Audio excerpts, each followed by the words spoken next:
Of Jon and Jim, you may notice that there is no Jim. But it is still Jon and Jim.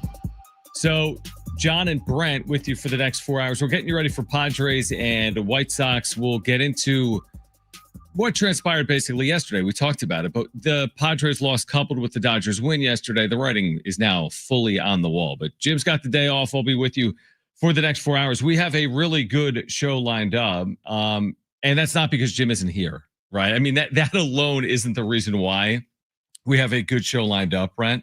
But we do have Annie Heilbrunn, who agreed to come on the show because Jim's not here.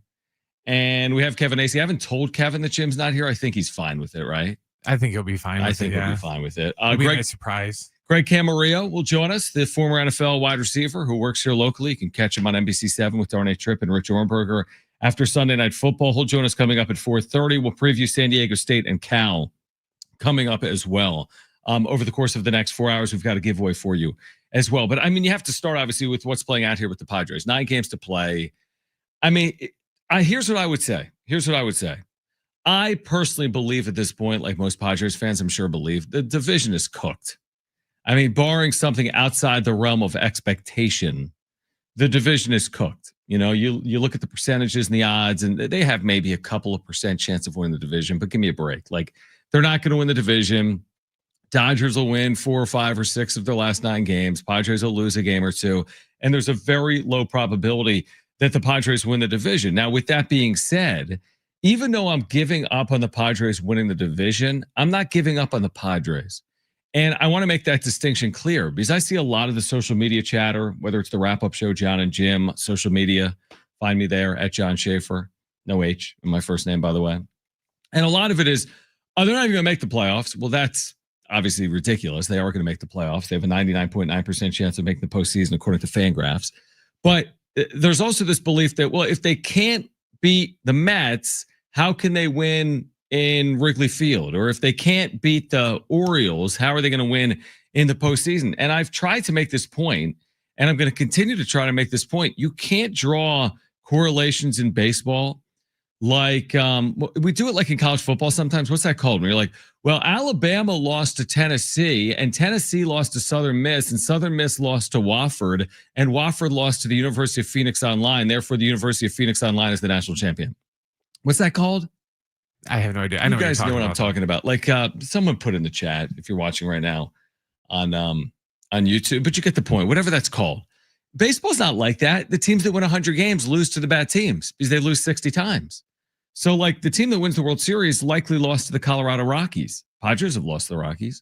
Dodgers have lost to the Rockies. What is that called? Whatever. We'll figure it out. So, I'm not willing to go there. And I feel like there's a lot of negativity right now because you're like, well, the Padres aren't playing good baseball. That's a truthful statement. But there's been a lot of teams that haven't played great baseball over portions of a season, even late in a year, that have gone on to have success in the postseason. So, you know, I'm not telling you that the Padres are going to beat the Cubs at Wrigley when they play that wild card series, and that's very likely what's going to happen. I can't guarantee that, and I'm not telling you the Padres are going to win the World Series or they're going to make a deep run or not. But I am telling you that you have to be careful not to overreact to any one given game or series, regardless of when it's played, is my point. What do you got? No, I was just agreeing. Yeah, no, I didn't find your saying yet. Yeah, I mean, here's the thing. I mean, you know, they still have 9 games remaining. You know, could they still put some pressure on and make it a little interesting in the NL West? Sure, it's possible, but I'm not going to count on it. So no matter what happens over these 9 games, it's not going to have that much of an impact on what happens in game 1 of a wild card series at Wrigley Field against the Chicago Cubs. Like, what impact does Dylan Cease tonight against his former team on the South Side against the White Sox have on what Nick Pivetta is going to do September 30th at Wrigley Field in game 1 of a best-of-3 series? What impact does Jack Samaro going 1 for 4 tonight or 3 for 4 tonight have on what he's going to do against Matthew Boyd or Shota Imanaga? So, again, I'm just trying to present like both sides of this point, and I want to be a realist with it. I mean, I'm telling you right now, I'm not optimistic on their chances to win the division. In fact, I've ruled it out. And if you've been listening or if you've been watching over the last few weeks, you've probably heard me say that. I don't like some of the trend lines. I didn't like the way that they were playing here recently. And it didn't feel like they were taking advantage of opportunities that the Dodgers were presenting to them. And now the Dodgers finally win on a day where the Padres lose yesterday. So, yeah, I don't like their chances to win the division, but that doesn't mean I'm willing to write them off. And that's the point that I want to make abundantly clear. We'll see what happens in the postseason. Why would you watch 153 games of this to write them off? Is my point. See it through. I'm sure there are Dodger fans that have been watching their team this year that are like, I want to write this team off.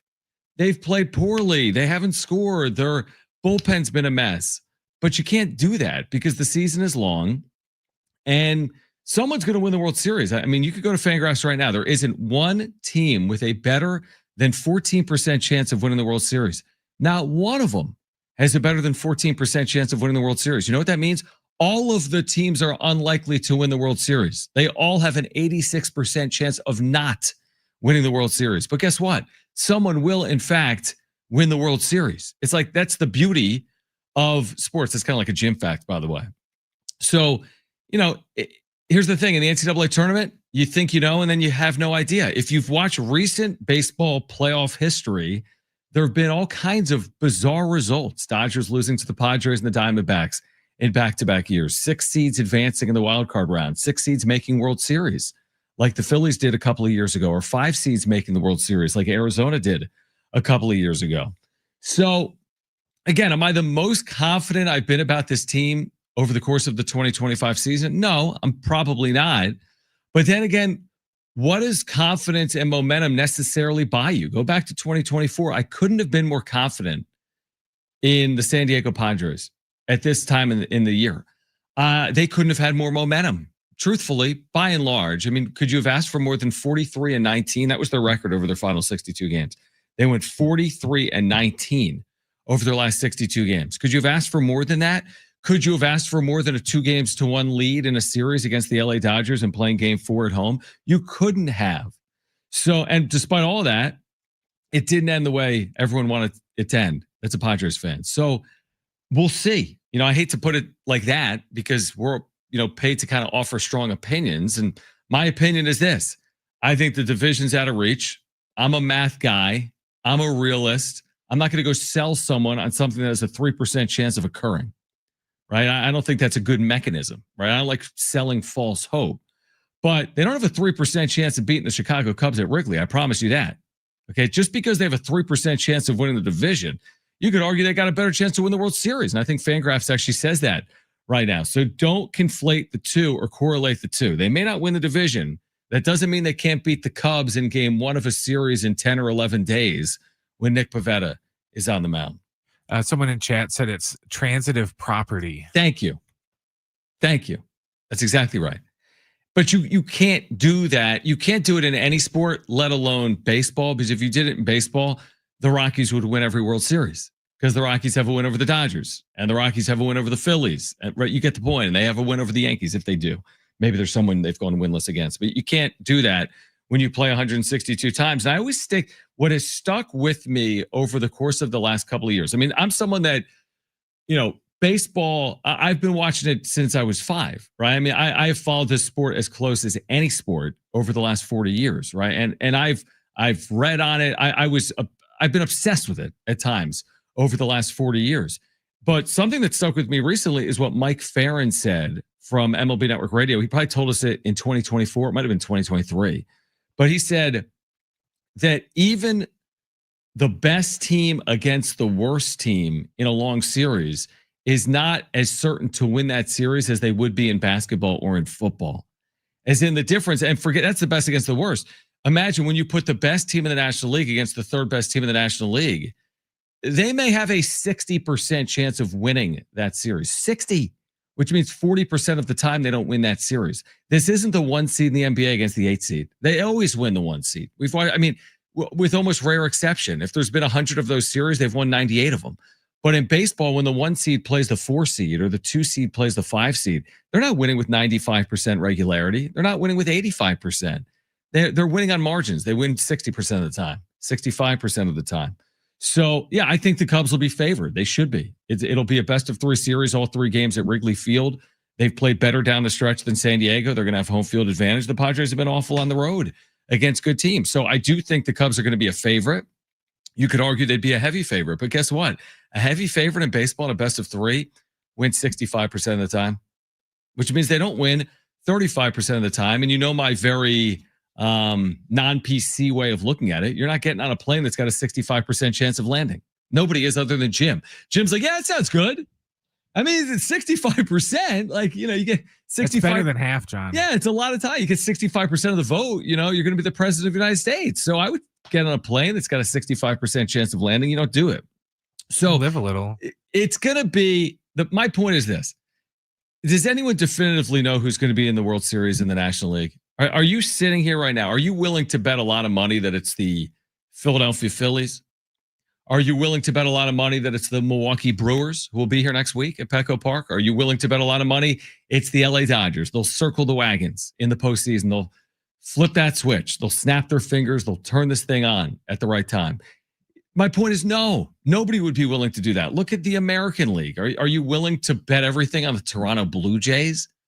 On the Detroit Tigers? Of course you're not. But at the end of the day, guess what? There's going to be a team in the World Series from the National League.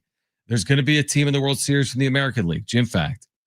And who that's going to be, we have no idea. But that's kind of the point at the end of the day. It's hard to say definitively on this, the 19th day of September, how this is going to play out over the course of the next handful of weeks. All right, Annie Heilbrunn had a really fascinating conversation with Mason Miller, who, of course, the Padres got at the deadline from the Athletics. Annie Heilbrunn will join us at 2:30. Her thought on where the Padres are, her conversation with Mason Miller as well. Kevin Acee will join us coming up at 3:30. We'll get into week 3 of the NFL with former NFL wide receiver Greg Camarillo at 4:30. And if you missed our conversation with Andre Hagverdian, who covers the Aztecs for the East Village Times, you'll hear that in the 5 o'clock hour. But we're getting you ready here for, again, the Padres and the White Sox. Obviously, the Padres need to keep piling up these wins if they have any shot at a seed higher than 5 in the upcoming postseason. But on the other side, we will hear from Mike Shildt pregame coming up, hopefully this hour. Also, more on yesterday's over-managing from Mike Shildt and what went into it and what Randy Vasquez had to say about it, who started yesterday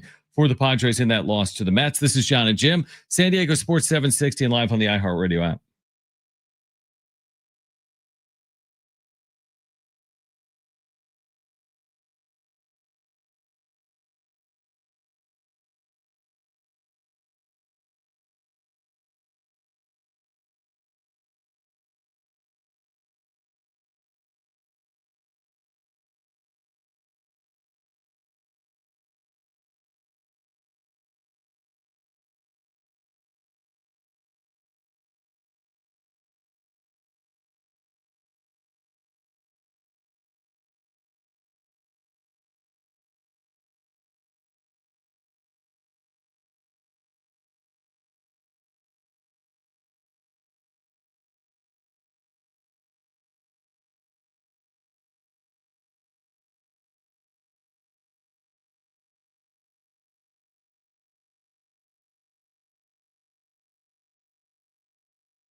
All right, Jon and Jim, Annie Heilbrunn coming up at 2:30 from the UT. Then Kevin Acee from the south side of Chicago, where the Padres will play the White Sox, game one of a 3-game series. You will have Dylan Cease on the mound against the White Sox in Chicago for the first time for Cease since leaving Chicago.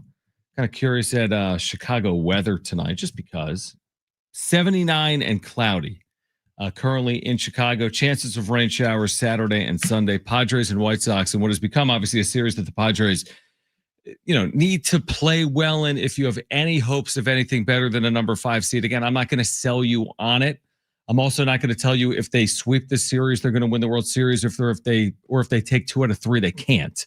Right. So I don't think it's as clear as that. But obviously, 9 games to play. Your best chance to do anything beyond the 5 seed is to win as many of these 9 games as possible. We will hear from Mike Shildt coming up, as he's probably spoken with the media or is speaking with the media, because this game is going to get underway just before 5 p.m. Pacific. So Mike Shildt is going to speak with the media. Now, it was yesterday when Mike Shildt was, criticized pretty heavily, I think, and I think fairly, including here on Jon and Jim, about his over managing.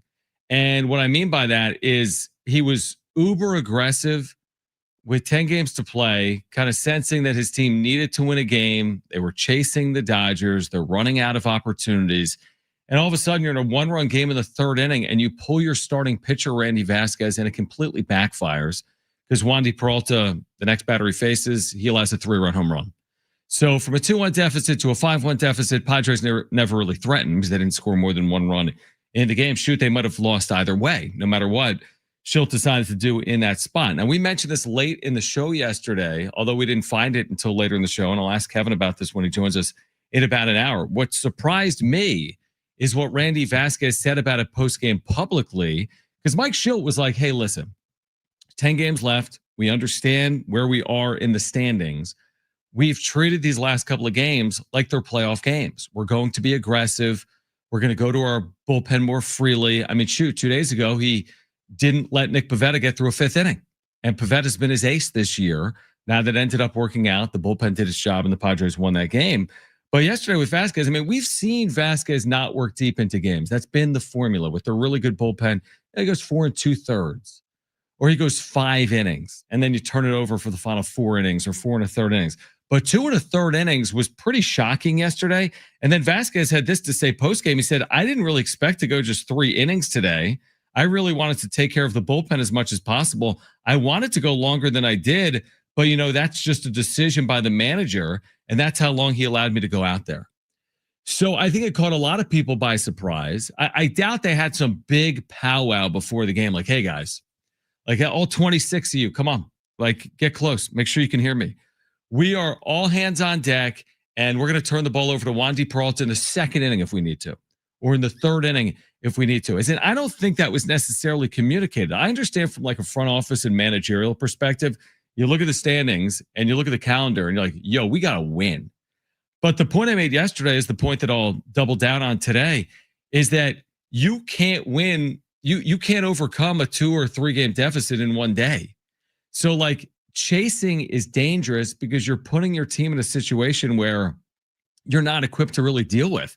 When you're trying to get 6, 7 innings out of your bullpen, you're asking for a lot. You're playing to an inside straight draw, right? You only have so many outs in a deck when you're looking to get 6 or 7 innings from your bullpen in a game you're already trailing in. The other point I made yesterday, they could have won yesterday. They still are not likely to win the division. So it's one thing once you're in the postseason, we all get it. Your starter may only go 3 innings because you got to win the game and you can't wait for tomorrow. But yesterday, you kind of could have waited for tomorrow because no matter what the result was going to be, they're likely heading to Chicago regardless to play the Cubs. It was almost like he was doing a practice playoff game. Right. Like before you take your SATs or whatever, you might take the practice test. It's almost like he's just practicing for the postseason, or like, oh, this was a postseason game.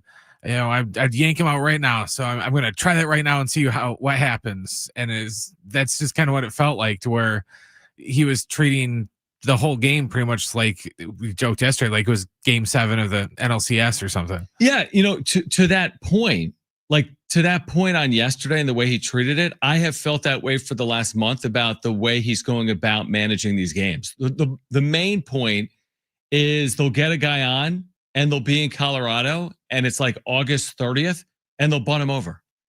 And we're all sitting here looking at each other like you're watching this game with like a cold run open. You're like, why are they treating this top of the first inning like if they don't scratch across one run, they're definitely going to lose this game?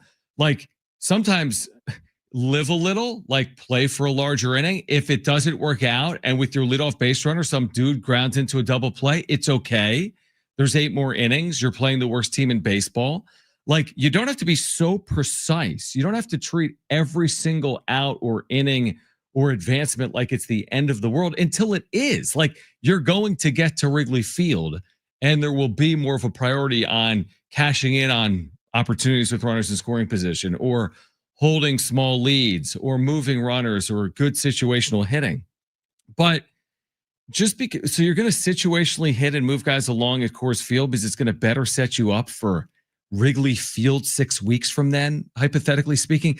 That to me goes too far. I think the Padres are like they fancy themselves as a team that's got good starting pitching, a good bullpen, and an offense that doesn't have power. Therefore, if they can move along runners and take advantage of 1 or 2 opportunities, that they can sit on small leads. But the truth is that's not how it's playing out.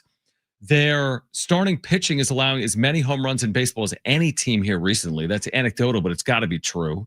They're allowing home runs, left and right, so to speak, 10 home runs in the Mets series against a Mets team that wasn't hitting prior to that series. So like you're playing for a run when other teams are running into home runs against you. And it's an interesting strategy to deploy. I would have bought it August 1st, the day they acquired Mason Miller and they had Jason Adam and they had 5 or 6 relievers that appeared to be dominant.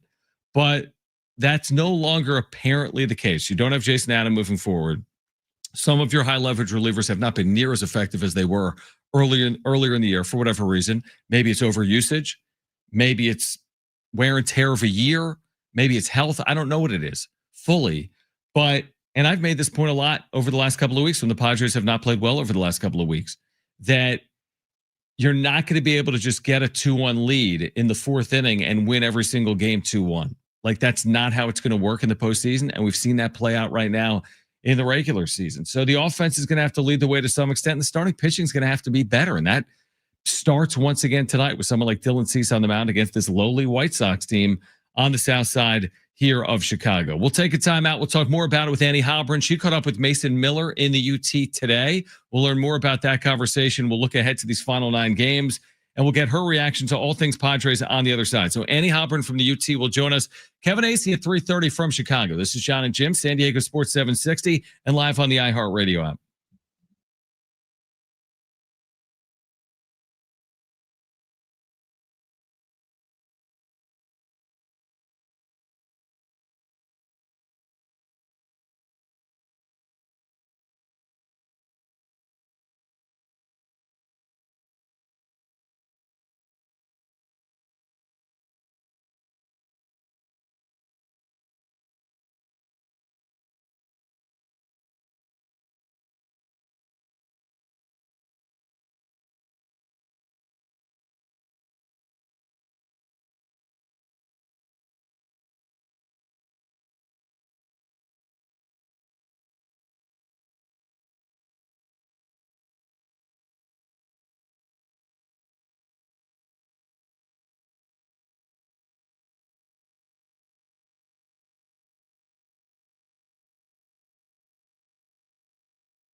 This update is brought to you by Anderson Plumbing, Heating, and Air. The Padres start a weekend series tonight against the White Sox in Chicago. It's going to be Dylan Cease on the hill for the Padres and Davis Martin on the hill for the White Sox. First pitch is set for 4:40. San Diego FC is on the road tomorrow afternoon to take on Atlanta United. Our coverage starts right here with Darren and Adrian at 1 o'clock. Then after the FC, you can catch the Aztecs and Cal from Snapdragon Stadium. Our pregame coverage with Ben and JR starts at 5:30, and John and Rich will have the kick around 7:30. Need HVAC this month? Get 0% for 18 months on a new system. Schedule your free proposal at AndersonPHA.com. Anderson, fast, reliable, wow.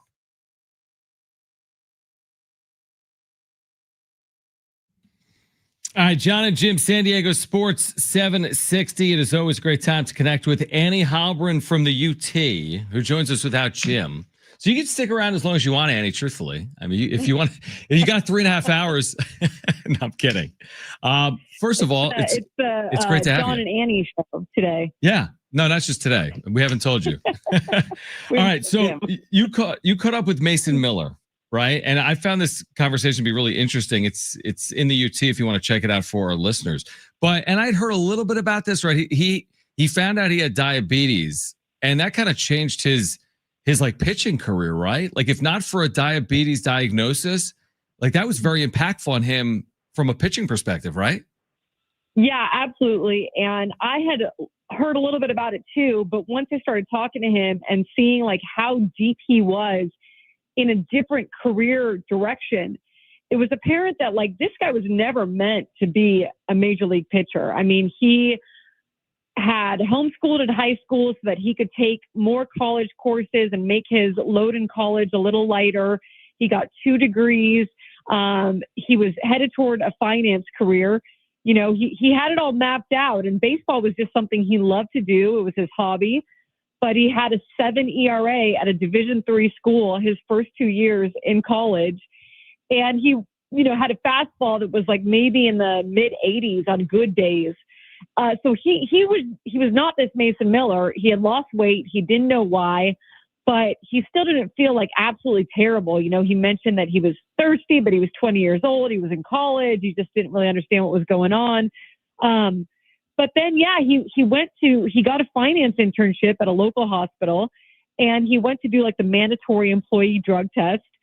And they flagged his drug test as if he was like on something. And they tested it further and found out, oh no, he's not on anything. It's just that his blood sugar is so insanely high. So they call him right away and they tell him, go to the emergency room. He goes to the emergency room that day and he gets diagnosed with diabetes. And so once he got diagnosed with type 1, you know, juvenile diabetes, essentially, he got on the path of getting insulin and his body started healing. And once his body started healing, he realized that he could really throw, you know, and he could pitch and things turned around for him health wise and he got a lot stronger. So it's so funny to me to hear him talk about it because he had to kind of convince his family and convince himself that he was going to go all in on baseball. He transferred to a Division I school. His year before he got drafted, you know, he got his master's just in case baseball didn't work out. And he turned down like a major job in a finance industry at a healthcare network where he did his internship. Like this was like a big deal job to him and his parents, you know, a great job coming out of college to pursue baseball. And everybody was like, what are you doing? You know, but it worked out. Right. And I just think it's so cool. You look at him now, you look at the talent that he has, and it's like life has its ways sometimes of steering you in the right direction. And obviously he did all the work necessary for it. And he trusted himself to do that. But just a really cool story about a really cool kid who just kind of let life guide him toward a different direction. That's really fascinating. Again, you can check out the whole conversation at the UT. Annie Heilbrunn with us right now on Jon and Jim. You know what I find interesting? I don't know if you see any of this conversation, but you know, we spend so much time talking about it on the radio or like the wrap-up show or on social media. And I still see the reaction of like, I can't believe they traded Leo DeVries for a guy that's going to throw 20 innings and this team's not good. You know, like this, just like these general blanket statements. Like, how could you trade this top prospect for Mason Miller? What's your reaction to stuff like that? Like they've got Mason Miller under control for years. Nobody has any idea what's going to happen with Leo DeVries. The only way to get talent is to give up talent. How do you deal with that type of commentary? Yeah, I agree with everything you just said. I mean, when it first went down, it wasn't so much that they got Mason Miller. It was, in my opinion, when the deal first went down, it was like, not so much that you got Mason Miller because obviously he's elite and he's great and the control is huge. I mean, he's not a free agent until after the 2029 season. So you've got this kid who still has it in him to be a starter. I don't know if he will or not. I think about Adrian Morejon, who realized that his fate is better in the bullpen, at least for now. And I don't know if that's the same case as Mason Miller. Like, he could be a starter, but he might, for his body, he might just be better off in the bullpen, and we'll see what direction they go with that. But when it first went down, it was like, man, do you trade Leo DeVries for someone who's not an everyday type player? Like, because the way I looked at it was like, Leo DeVries is your biggest bargaining chip. So it's not so much that you traded him. Like, okay, fine, you traded him, but did you get back the haul that you needed to get back? But I do think that they did. I mean, I do think that getting back Mason Miller is a huge gift to the Padres, especially when you think about Robert Suarez most likely leaving at the end of the season. And you think about the control that you have with Mason Miller. The upside is huge. The potential is huge. Whether he's a starter or not, like, you've got someone who can be a lockdown guy in your bullpen for years to come and possibly a closer for years to come. So I don't think that they did anything wrong there. I think that we won't know for years, Yep. But I think at this point, you don't know. Like, that's the thing. Exactly. Like, it might turn out that Leo DeVries is the best thing since sliced bread, and he is, amazing. And you might regret it down the line, but not necessarily because of Mason Miller, just because that he was traded away, So I don't think it has anything to do with Mason Miller. You got back an elite player. You got back an amazing player that you're going to have years of control for. And time will tell on whether they, quote, should or shouldn't have traded Leo DeVries. But you're right, John. You don't know what he's going to be. Like, you have no idea what Leo. He could be injured, or he could be great. You just don't know what he's going to be at the major league level yet. Yeah, I always find it fascinating, and Annie Heilbrunn is with us, and I want to get into your thoughts on just the way the Padres are playing right now, because people are now, they're doing the correlation game where it's like, well, the Padres aren't playing well, therefore they can't win in the postseason. And I'm like, well, you got to be careful with those type of statements, because I've seen 5 and 6 seeds win, and I've seen 1 seeds upset, and if we could all predict it, we'd all be like billionaires. But like, I think sometimes people are like, oh my gosh, like they gave up a lot in the trade. And I'm always like, well, that's kind of the point of the trade. You can't win them all the day the trade is made. Like, that's the purpose of the trade, is not just for the Padres to win. It's also for the Athletics to get something they believe in return as well. But I want to switch gears to the way the Padres are playing. Again, it seemed like they had an opportunity handed to them. The Dodgers weren't playing well. Padres didn't take advantage. Now it seems like they're destined for that number 5 seed. But would you agree with the general assessment that, yeah, they're not playing well right now, but you can't write them off, because we've seen crazy things happen before? Oh, 100%. You cannot write them off. I understand where that sentiment is, and I understand how watching them play the last few weeks or the last month or so, has been difficult to, but at the same time, you take whatever the phrase is, 60,000 feet or whatever, Yep. a bigger view, Mm-hmm. and you see, I mean, every team is dealing with vulnerabilities. If you talk to a Dodgers fan, they look at that team and go, how is this team going to make it deep in the postseason? You've seen it with the Cubs. You've seen it with pretty much every NL team you've seen, and NAL too, but we'll just stick with the National League. You've seen these pockets where they've just looked terrible. And it's the same with the Padres, and it doesn't mean that they can't go into the postseason, because it's such a crapshoot. And I feel like it's low-hanging fruit sometimes when I say that. It's like it feels kind of cliche, it's like, oh, it's such a crapshoot in the postseason, but it really, really is. I mean, it's such an odd sport, baseball, that if you take it in 5 to 10 game chunks or 5 to 7 game chunks, anything can happen. You have one hot week and it changes everything. You have one bad week and it changes everything. And so it's just not out of the question to think that some guys might find it going into the playoffs. Some guys might lose it going into the playoffs, or could just remain neutral, right? But I think that there is definitely question marks for them going into the playoffs, but not, that's what I would say with every team going in. It really is just, can you get hot at the right time? Can it click? And can things just sort of go your way? Like, you have to have some luck in the playoffs, and they've got to create their own for sure. But it just takes 3-game series. Anything can happen in a 3-game series in a wild card series for sure. Completely agree. Michael King, right, who was as important of a starter as they had last year into the first half of this year. He gets hurt. And now it feels like they're kind of like rushing the process for him to hopefully look like Michael King by the time the postseason returns. And obviously it didn't go well, and it has not gone perfectly for King. What are the options here? I mean, I guess if King doesn't look like King, is Dylan Cease starting the second game of a postseason? Is Yu Darvish starting a second game? What do you see in terms of the importance of Michael King's next start or two to determine what happens in the postseason? Oh, I think it's really, really important. I think that they've got to at least see that he's trending in the right direction. I really think that you've got to look at it like, because in his last start, and I'm not an expert at this, but from what I read, his velocity didn't take a huge hit. His pitch shapes didn't take a huge hit. So could it be that he just had some rust that he had a bad day, essentially? I mean, we saw him leave a lot of balls over the plate. We didn't look good.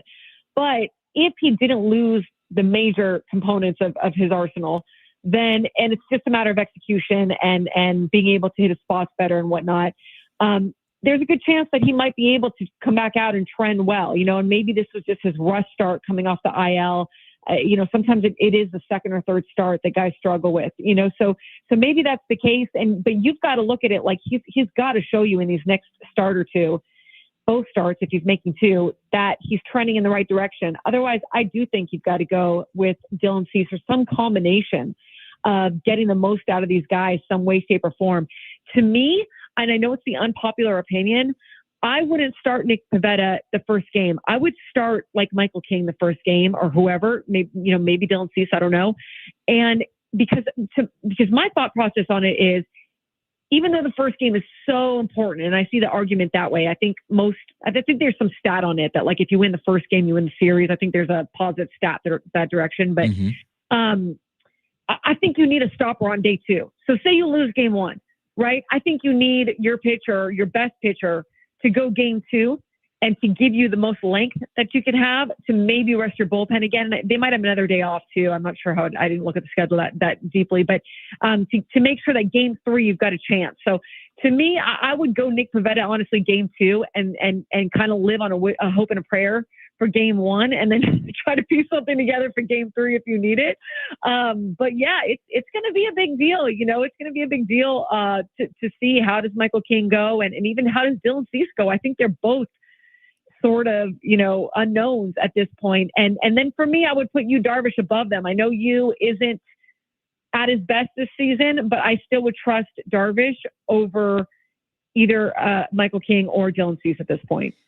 Annie, I love the perspective. We're up against it, but in 90 seconds, let's say, I'd love your 2 cents on what they did yesterday. Randy Vasquez pulled in the third inning, right? Very kind of I mean, listen, we've seen Vasquez pulled early in games, but not in the third inning. Almost like they're trying to chase something down that might not be chase downable. I know it's not a word, but what did you make of that? I mean, it felt like Mike Shildt. Yeah. It just felt like Mike Shildt was really pressing in that moment, recognizing that time is running out. It's not on their side, and they got a win-win-win. But was that over managing yesterday? Yes, it was. And I'll be quick. I know you don't have a lot of time, but yeah, I do think that it was over managing. I think that organizational wide, not just Mike Shildt, but the whole organization, that front office really wants that home field advantage and wants to host playoff games at Petco Park. And of course, it has been an advantage to them in terms of wins and losses to be at Petco Park. But at some point, I do think you don't necessarily have to concede, because look, the Dodgers haven't won it yet, and anything is possible. I do think it's getting harder and harder for them to overtake this division. But I understand that you don't want to concede it, but at some point you might have to just be more realistic about it. And I do think that yesterday was a kind of throwing everything at the wall to try to see if you can eke out that win. Didn't go the way that they wanted, and I don't think you can do that every game. And I always appreciate you taking time for us, and by us, I mean me. So thank you for doing it. Don. Enjoy the weekend. I would have thought twice if it was Jim, but for me you, too. I'll take the extra 5 minutes. All right. Story of my career. I would have thought twice as well. Thanks, Annie. Appreciate it. Have a good weekend. Take care, guys. Have a good weekend. Annie Heilbrunn from the UT. We'll react. Plus, we have Mike Shildt's pregame comments to the media, and we will share those with you on the other side. Kevin Acee joins us from Chicago at 3:30. This is Jon and Jim.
All right, Jon and Jim, San Diego Sports 760. Kevin Acee from Chicago will join us at 3:30. I'm curious to get his thoughts. He asked Mike Shildt specifically yesterday about his decision to pull Randy Vasquez in the third inning.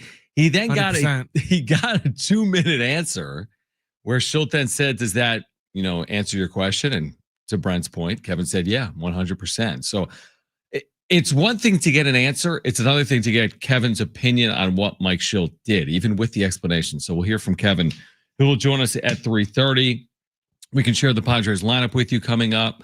I think Jay Cronenworth is back at short here today. So we can get into all of that. Obviously, again, to have any shot at the division, I've written it off, truthfully. But to have any shot, I think you're looking at a 9-0 finish. To have a realistic shot, you're looking at a 9-0 finish, and you need help. So do I see that as realistic? It would be their longest winning streak of the year. They're not playing good baseball right now. I don't see it as realistic. But here's Mike Shildt. So this game's getting underway in about 2 hours. Mike Shildt spoke with the media within the last handful of minutes. This is about 3 minutes or so. It starts with a question, I believe, from Bob Scanlon. Take a listen. Start with some guys that are returning to the stadium for the first time. Yeah, interesting for Gavin and Dylan. Every guy sort of handles those experiences differently. Your expectations of it, both Dylan and Gavin. Yeah, I mean, it's good to come back to a place that you spent a lot of time in, came up with, and Dylan be able to get on the mound tonight, and of course Gavin's in the lineup, and I know they're both excited to come and be back and compete. Especially for Gavin, especially what he's accomplished this year and what an important part he's been for this ball club, maybe to come back here and not say, "See, I told you so," but just to show off, "Hey, I've taken what you guys gave me and taken it to the next level." Yeah, I mean, you're always appreciative. I'm sure he's appreciative of the opportunity he was able to get here and break in here, and he's more than taking advantage of the opportunity he's had with the Padres and been a big part of our club, and we're excited and grateful for all he's done and ready to go tonight. As far as Dylan goes, he's thrown the ball really well in his last couple of outings. It seems like, has he done anything differently working with Freddie for me? Has Freddie sort of opened his options and how he might use some of his repertoire, just giving a different way to look at it maybe? Maybe, I don't know, maybe a different target, different look. I mean, they worked well. Dylan's been pretty talented, almost irrespective of catcher, but it's good to go when guys work well together, and it's good to see Dylan really, be as consistent as he's been in the last several outings. Xander, any update on how he's doing? Yeah, they had some rain in Arizona today, so he didn't get in what he was hoping to get in. Got some at bats, took some swings, or rather in the cage, and hopefully that weather will clear up over there, and he'll be able to get into what really should be like a game tomorrow. And if everything goes with that, be something. Yeah, Yeah, we'll see. He checks that box. He's in a good situation to be able to head back to San Diego at some point sooner than later. How would you quantify what Gavin has meant to this team, given kind of like not just the numbers, but his ability to play left, ability to kind of handle any role that is thrown out? What has it been? Quite a bit, AJ. This is no season has a straight line, and ours hadn't been that way either. So we've been had a lot of moving pieces, and one of the consistencies has been Gavin Sheets, and part of that piece almost regardless of where we play, and his ability to go out and take down left field when that was an open spot and be not only productive offensively but hold his own defensively, short up our lineup and short up our club, and then his ability to be a presence in the lineup where we've had some guys miss some time with Jackson and Crony and now Bogey and more recently, and his presence there has been impressive as well, and also speaks to the value of him as a teammate when, the trade deadline and we had everybody on board, so to speak, which looked like we're getting back to that fairly soon. His ability to come off the bench and take what, opportunities were provided to him and do it with a good attitude with production speaks very well. But Gavin Sheets has been a big part of this club's success. That was it. There's the pregame comments. Mike Shildt, kind of all business. And I get it. I think that Mike Shildt recognizes what we all recognize. He said this yesterday as much, that the reason they treated yesterday's game in the manner in which they did is they look at the standings and they saw they were 2 games back with, at the time, 10 to play. And they understand that they're running out of time to make up ground. And now, of course, after the game when he spoke, they were 2.5 back. Then what happens last night is the Dodgers beat the Giants. So now you're 3 out without a tiebreaker with 9 to play. So I get, the all business approach now from Shildt. That's one of those things, though, that was like, where was this at a couple weeks ago when you could have, put Arise on the bench and put more offensive minded lineups in, opposed to, it's kind of like, oh, okay, here, your term paper is due on October 31st. You have 3 months to do it. And then I sit around and I do nothing until, oh, now I got 3 days to do my, 20-page term paper. So I'm just going to scramble through to get it done. Where it's like, if you're that worried about it, we could have started doing this 2 weeks ago when everyone was just like, dude, you're going to give Manny a day off. You're going to bench Arise. And he's just like, nope. I'm just going to keep going and just hope that he hits his way out of it. And he didn't. Great analogy. It's like you can't hit a 5-run home run, and when you look at you have to be a realist. It's hard. I get it. Like sometimes I said it earlier, like sometimes you have to fold. You're at a poker table and you're the 6th largest stack of chips and you're holding a pair of 6s. Why are you all in here? Like, just be smarter with your stack. Like, I don't understand why they're all in on this random game September 18th at Citi Field to Brent's point, why weren't they all in August 18th? Like, what? Because you're just running out of time. But what are you chasing? You're kind of chasing ghosts. Listen, you can win. The only way you can win a World Series is by getting to the postseason. Jim fact. The thing is, they position themselves to get to the postseason. I get chasing down a postseason spot. You have to do everything in your power to chase down a postseason spot, but they're going to make the postseason. What they are trying to chase down is the division, but the division right now isn't really within reach. So don't overtax your bullpen. Don't do something you shouldn't do because you're 3 games out with 9 to play. Go win a game. You can't win 3 games tonight. Go win a game and see what happens when you wake up tomorrow morning. We'll share the Padres lineup with you on the other side. Kevin Acee will join us from Chicago live at 3:30. We're here until 6. We'll talk week 3 of the NFL with Greg Camarillo coming up at 4:30 as well. Hour 2, Jon and Jim, San Diego Sports 760, and live on the iHeartRadio app is next.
This report is sponsored by Anderson Plumbing, Heating, and Air. The Padres are getting ready to start a weekend series against the White Sox in Chicago. It's going to be Dylan Cease going for the Pods and Davis Martin on the hill for the White Sox. First pitch in Chicago is set for 4:40. And breaking NFL news, Mac Jones will be starting for the 49ers over Brock Purdy unless bearing a significant last-minute change. So it'll be Mac Jones going instead of Brock Purdy this weekend against the Cardinals. San Diego FC are on the road tomorrow afternoon to take on Atlanta United. Our pre-match coverage starts with Darren and Adrian at 1:00. Then after the FC match, you can catch the Aztecs and Cal from Snapdragon Stadium. Our pregame coverage for that starts at 5:30, and John and Rich will have the kick around 7:30. Need HVAC this month? Get 0% for 18 months on a new system. Schedule your free proposal at AndersonPHA.com. Anderson, fast, reliable, wow.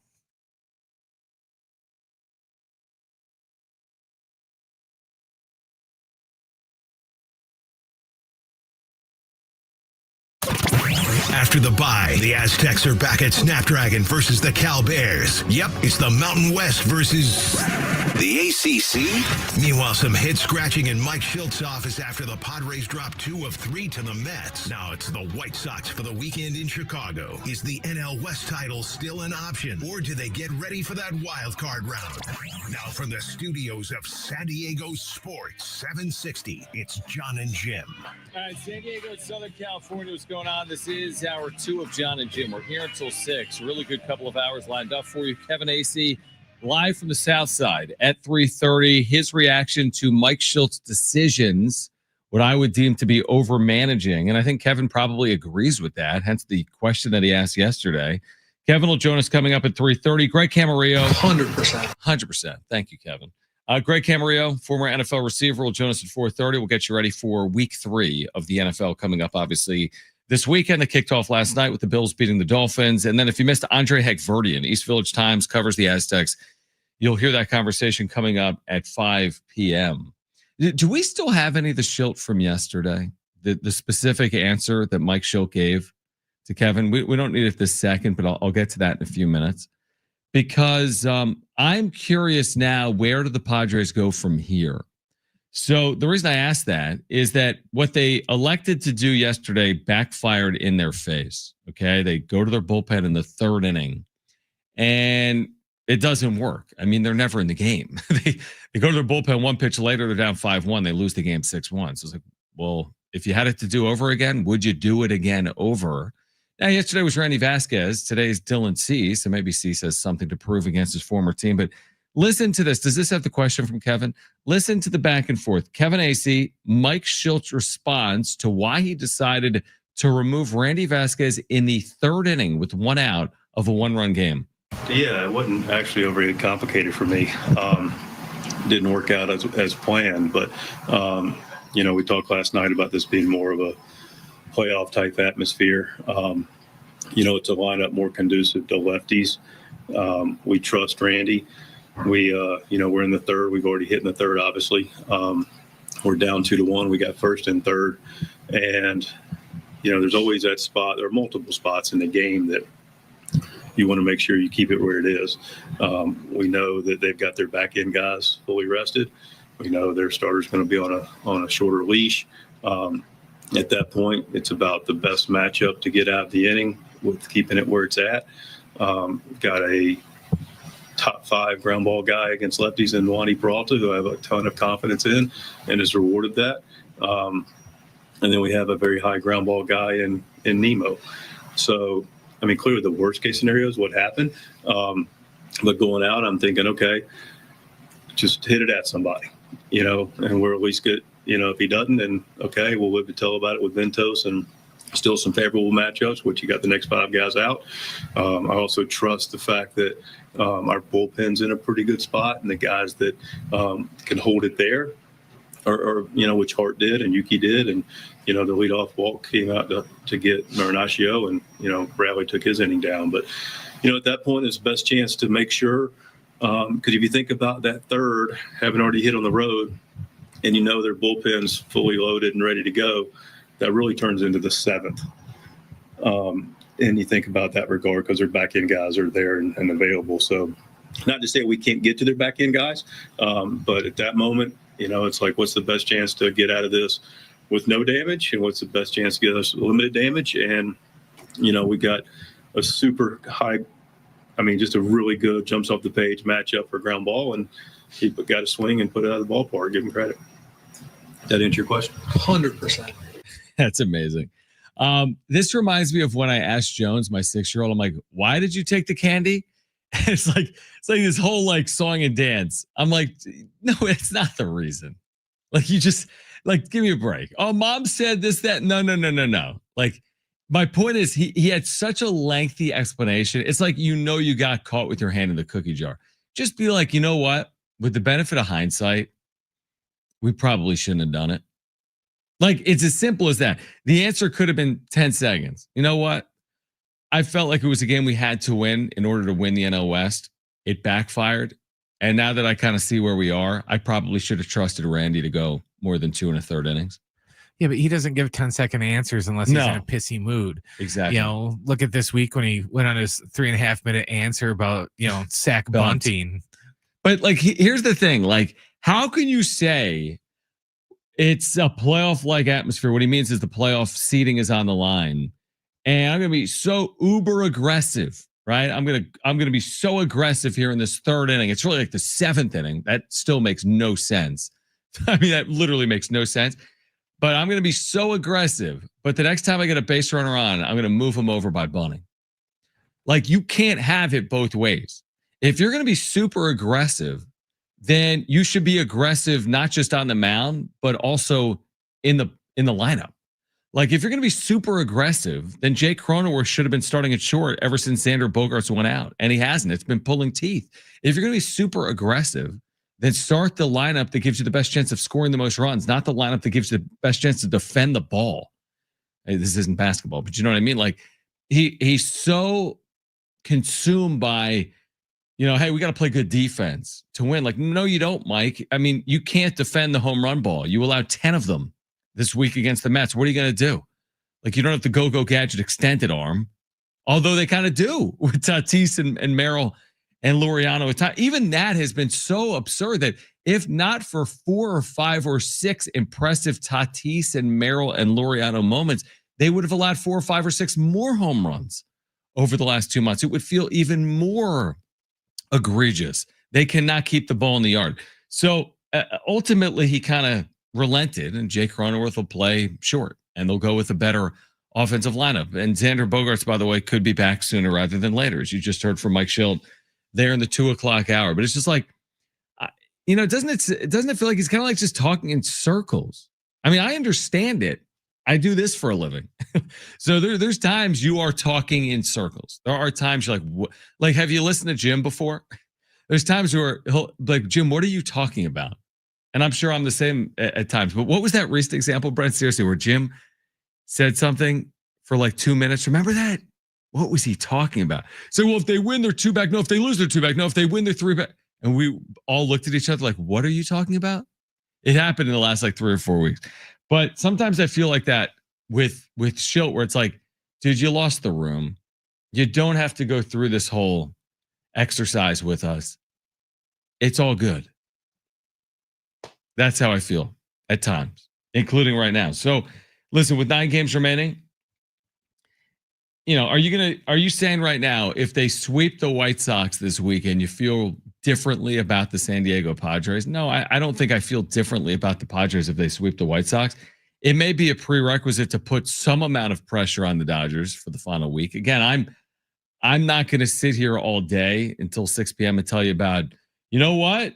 I still like where they sit, the Padres, if they can sweep the White Sox and if the Dodgers stop. And if we look up and there's a day left in the season and somehow the Dodgers have faltered and the Padres have taken advantage and they're a win away from winning the division, then amazing. But until that point, it's kind of hard to go down that path all day. And it would be one thing if we had the tiebreaker too, but the fact that, you have to tack on a game to whatever we are actually behind. So, 3 becomes 4. Exactly. So there's just not enough games left for that. That's kind of going back to my, maybe you should have tried harder 2 weeks ago when you're, wanting to be aggressive and do playoff atmosphere. Then, maybe we'd be in a better situation than we are now. Yeah, I mean, listen, does it matter? Like, I'm not going to tell you it doesn't matter. I think it matters. The reason I was a big believer this year specifically in winning the division is, I think maybe a year ago they were better suited to win on the road. We've seen them win road playoff series. Look at what they did at Citi Field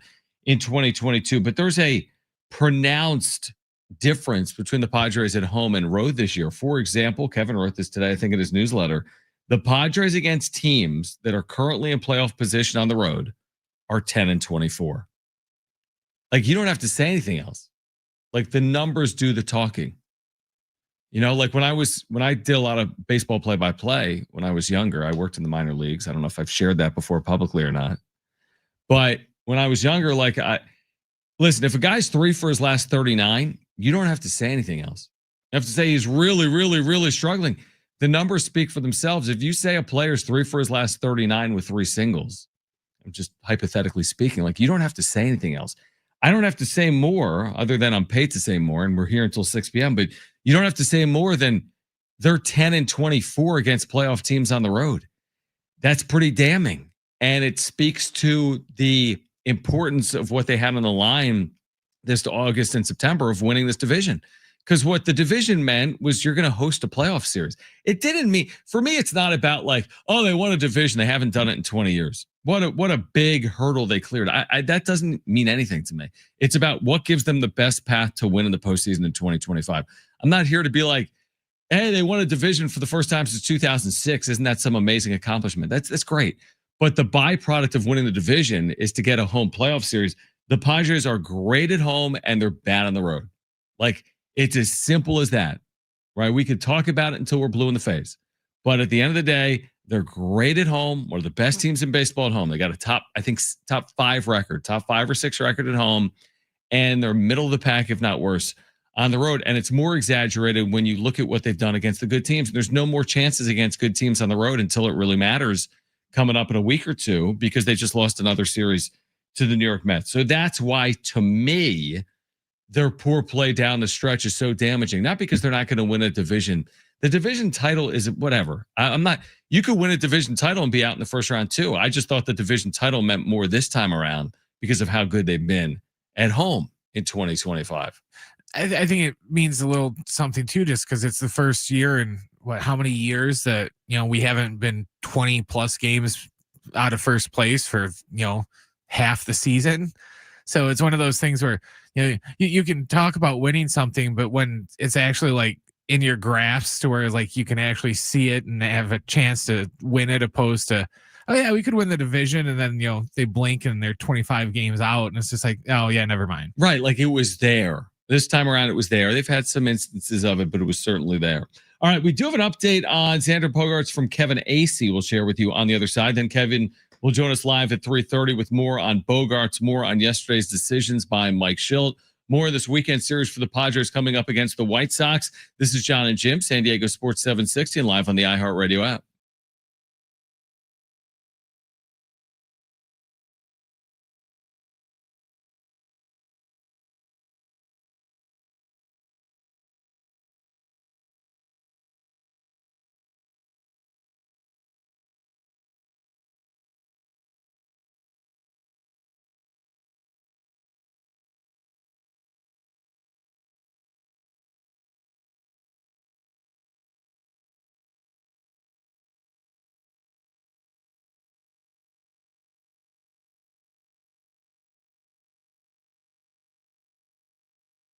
All right, hey guys, it is Jon and Jim again for the all-new Jamul Casino Resort, the Players Place. We've been telling you about their hotel and spa, which is now open. The next level of luxury, it's arrived. Treat yourself, stunning new stay, rooftop relaxation, indulgent spa treatments, and all the thrills of Jamul Casino Resort, now all in one unforgettable destination. And you're going to love the food over there.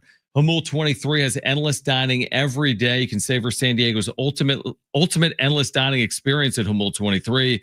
From their world-famous lobster brunch served every morning to the luxurious VIP endless dining experience each evening, indulge in chef-curated specialties, fresh seafood, prime cuts, and decadent desserts, all with stunning panoramic views. And Monday Night Live is still going on in September for a chance to win big.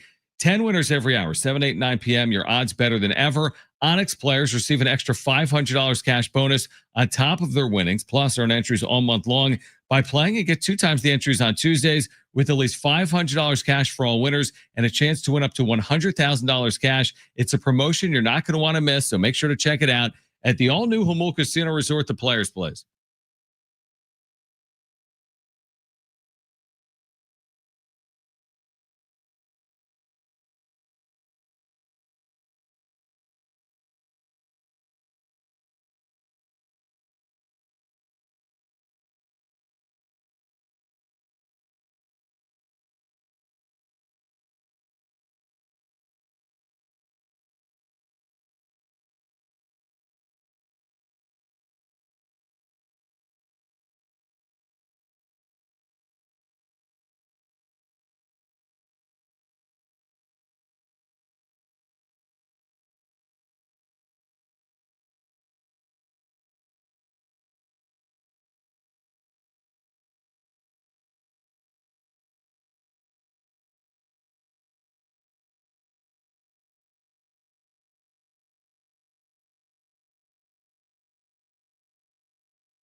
All right, San Diego FC back Saturday afternoon. They'll take on Atlanta United. You can hear the match live Saturday afternoon starting at 1 right here on San Diego Sports 760, your home for SDFC. So Kevin Acee will join us live at 3:30. He's reporting that Xander Bogaerts is expected to rejoin the Padres Monday.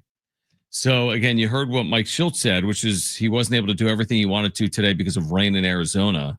But Kevin is reporting that Xander Bogaerts is expected to rejoin the Padres on Monday. What impact does that have? I would say short term, again, it's all baked in. You know, you're chasing a team that you're unlikely to catch. Now, what does it mean for your postseason chances? Well, it remains to be seen. On one hand, Xander Bogaerts has 2 rings to his name. Now, on the other hand, that was in Boston, and the numbers are drastically different between Xander Bogaerts in Boston and Xander Bogaerts in San Diego, but it gets you closer to being whole, so to speak. We've talked about what they've tried to do in his absence over the last couple of weeks, and the truth is, since Xander's been out, the Padres have not played well. So I'm not going to tell you that Xander returning ignites the Padres automatically. You'd like to think Xander returning can help the Padres in some form or fashion. And it's always good to get healthier as opposed to the opposite. And it's nice that they get him back at least a week before the postseason, but I don't know what impact it'll make. It'll make some impact, but it's not going to be like, you know, if the Yankees lost Judge or something, and then all of a sudden he's going to come back and, you know, save the offense. I'm not expecting X to come back on Monday and all of a sudden our, you know, 2-run a game offense is going to explode to the 5-run, you know, game offense for the last week of the season. I think it's going to be nice to have him around for the playoffs, just for his brain, at least, because he's been in a lot of playoff games. He's played in the World Series, so he knows mentally a lot of the stuff that goes on in the playoffs. And for some of these guys, they've never been in the playoffs before, or at least they didn't play a lot. So I think he'll make some impact, but it's not going to be some huge monumental shift, I don't think. Yeah, I think some people would be surprised to know that Xander Bogaerts, who's got his 2 rings with Boston in 2013 and 2018, is a career 223 postseason hitter. 223 with an OPS of 675. Now, of course, his one playoff stint with the Padres was 2024. They weren't in 2023. And last year in the postseason, let's see, he was 4 for 24 with a double and a home run against the Dodgers. The double and the home run came against the Dodgers. He was 0 for 7 against Atlanta, but a combined 4 for 24. Now, again, that's one postseason, and his overall numbers are 223 with a 675 OPS. I mean, yeah, nobody is expecting Xander Bogaerts to walk through those clubhouse doors and be like the knight in shining armor and everything now changes. I mean, his year, we just read an ESPN article earlier in the week where ESPN's like, the biggest disappointment of the year for the San Diego Padres is Xander Bogaerts. So we can't pretend like this is Xander of 2018. Maybe he read that and it'll be his motivation. He's going to be motivated by it. He'll be like, what? Now, again, earlier this year, he was at the lowest of lows. There was 6, 7, 8 weeks this year where he was, as bad of a hitter as the Padres had. Then there were 6, 7, 8 weeks where he was better. And now you're just curious to know, what is he going to look like after missing an extended period of time? That's kind of his thing, though, because remember last year he missed some time, and then it was like, oh no, he's using the axe style, the axe handle now on the bat, and that's going to be the big difference. And then he hit for like maybe a week or two, and then he got hurt again, and then everyone just kind of forgot about the axe handle bat and that being the solution. He is one of those guys, like, to your point, he'll have stretches, and it's not really with power, but he could hit 340 for 14 days. He's done that in each of his years. April of 2023, September of 2023, right? He certainly had a stretch at some point last year where he did that. And again, after hitting the lowest of the low points this year at Dodger Stadium, he had a stretch where he was hitting for average. The issue has been is it's hard to predict when that's going to happen. And then secondly, when he does hit for average, he has not hit for anything beyond that. Like, he hasn't hit with runners in scoring position. He hasn't hit for power, for example. So yeah, maybe you get lucky, and for a couple of weeks he does hit for average, and maybe that helps your offense to some extent. But again, this isn't the answer. It's not like they're a Xander Bogaerts away. What they're probably away is consistent good play from Tatis, Machado, Merrill. Now, they've gotten some of that. It hasn't correlated to wins. But Machado, I think, is homer in 3 of his last 5 games now. You have Tatis, who was stuck on 17 home runs for forever. He's hit a handful here in the last month. You have Jackson Merrill, who has really played well now over the last 10 or 11 games. So will that be enough to turn this thing over? And again, what of it is real and what of it is a mirage when you're still playing the White Sox? And we'll see if the Diamondbacks are still in it when the Padres play the Diamondbacks the final weekend of the regular season. But tonight, I don't even know if we shared it. The lineup for the Padres tonight with Dylan Cease on the mound is Tatis in right, Arise at second, Machado at third, Merrill in center, Laureano in left, Gavin Sheets is the DH against his former team, Ryan O'Hearn, who has really slumped, is at first, Jake Cronenworth is the shortstop, and Freddie Fermin does the catching. Wow, look at that lineup. Look at that thing. Let's see if they can score here tonight against the White Sox, who have been mired in a season-long slump. Worst record in the American League. They'll face Davis Martin tonight. He's had a fine year. He's got a 4.01 ERA. All right, Kevin Acee will join us from the South Side. On the other side, the latest on Xander Bogaerts and Mike Shildt's managerial decisions yesterday at Citi Field. We'll be joined by our Padres Insider Kevin Acee coming up next on Jon Jim, San Diego Sports 760, and live on the iHeartRadio app.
This report is brought to you by King's Hawaiian Sliders. The Padres are getting ready to start a weekend series tonight against the White Sox in Chicago. It's going to be Dylan Cease on the hill for the Padres and Davis Martin going for the Sox. First pitch is set for 4:40 p.m. San Diego FC are on the road tomorrow to take on Atlanta United. Our coverage begins right here at 1:00.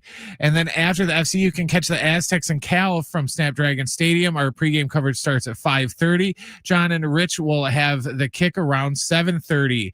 And in NFL news, the 49ers are planning to start Mac Jones at quarterback in the place of the ailing Brock Purdy, bearing a significant last-minute change. Eli Manning reminds you there's nothing like football and King's Hawaiian Sliders. There's something about those soft, fluffy, irresistible King's Hawaiian Sliders that make them a winner on game day. Pick them up this weekend in the bakery or deli section of your grocery store. King's Hawaiian, there's nothing like it.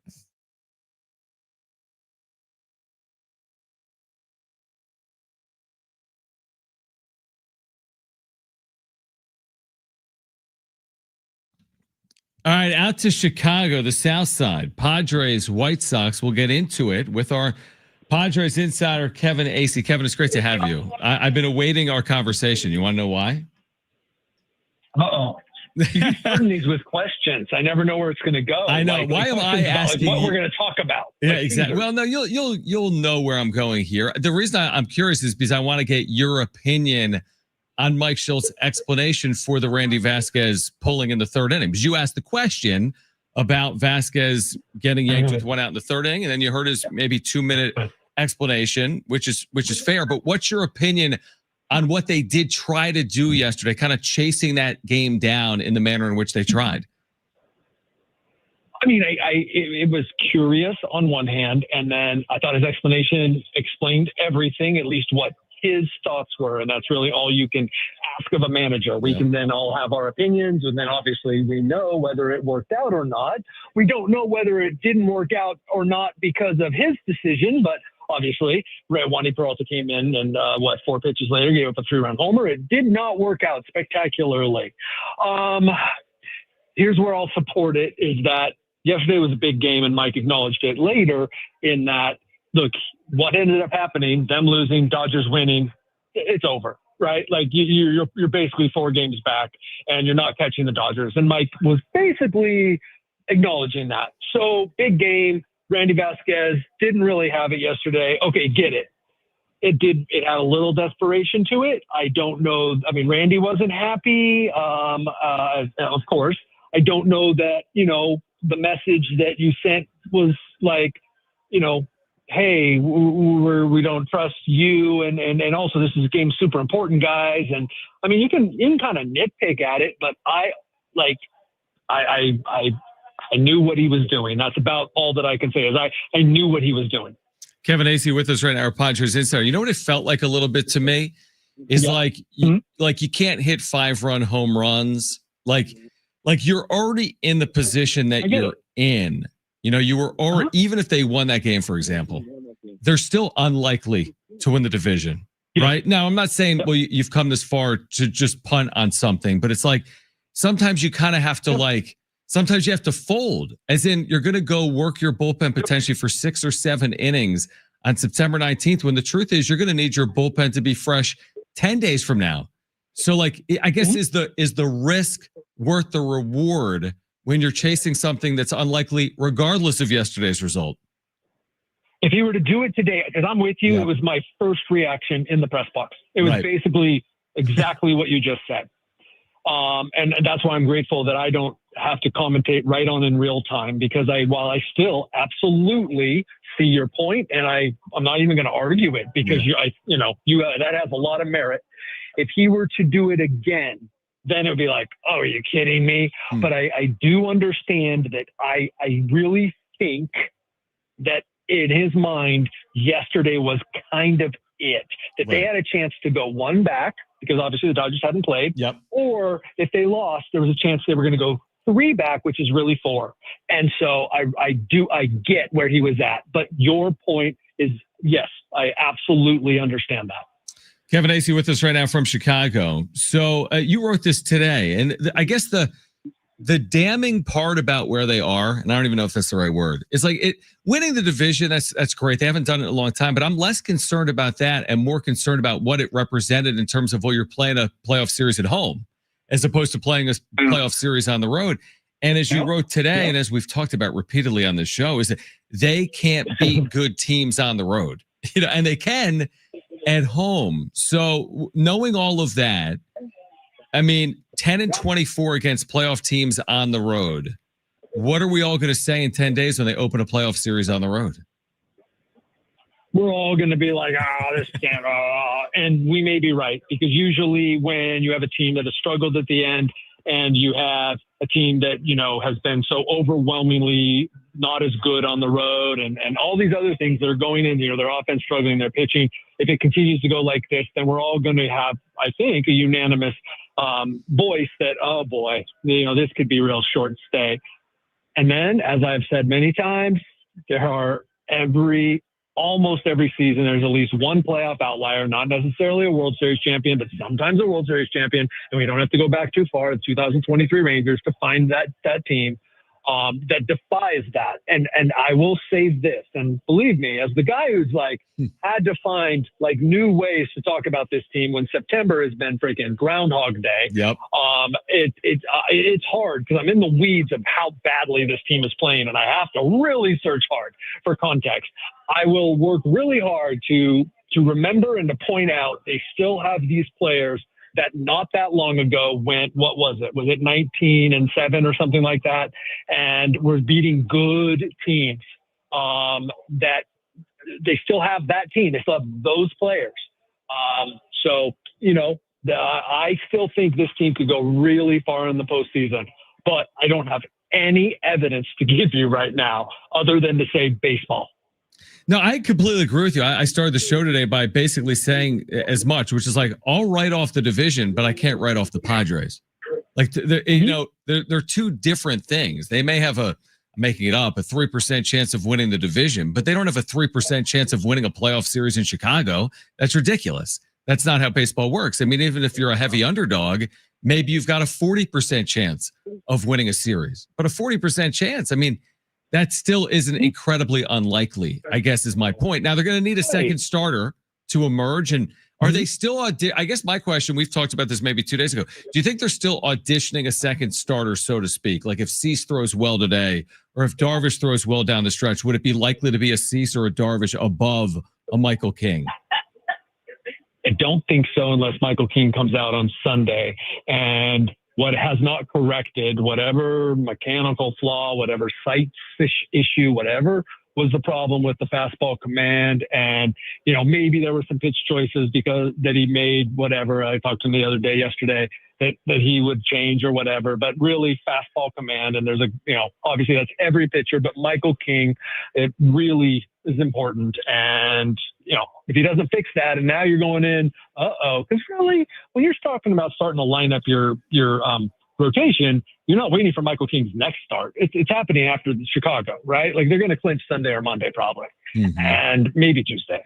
But so you got to make a decision, and I don't think that there's any question. I haven't got anybody to say, hey, yeah, we're going Pivetta and King, but I don't think there's any question that it's Pivetta and King at this point.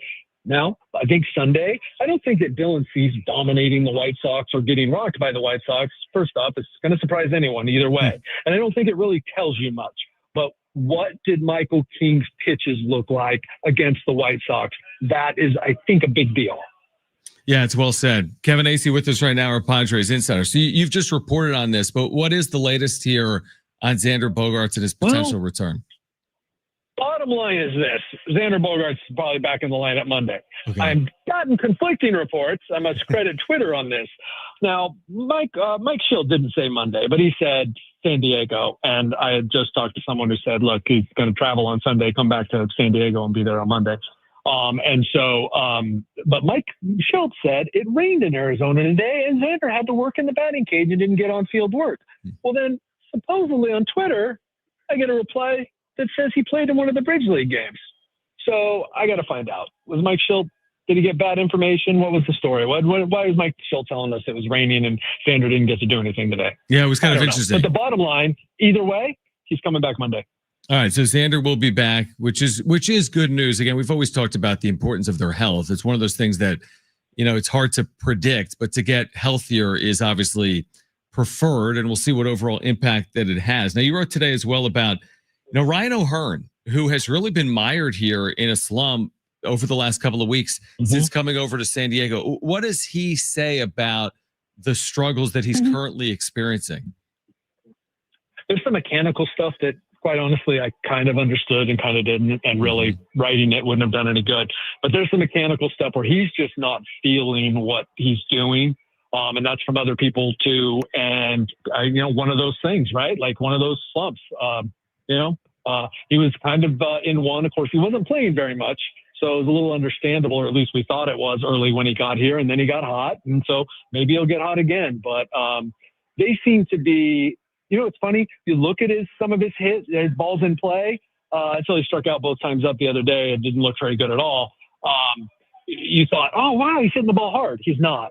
But it's one of those deceiving ones, right? Like it's like, oh, wow, that was a hot shot to center field. Oh, it was 91 miles an hour. It was like, that wasn't that hot of a shot. But he says that he, at times, has felt like it's there.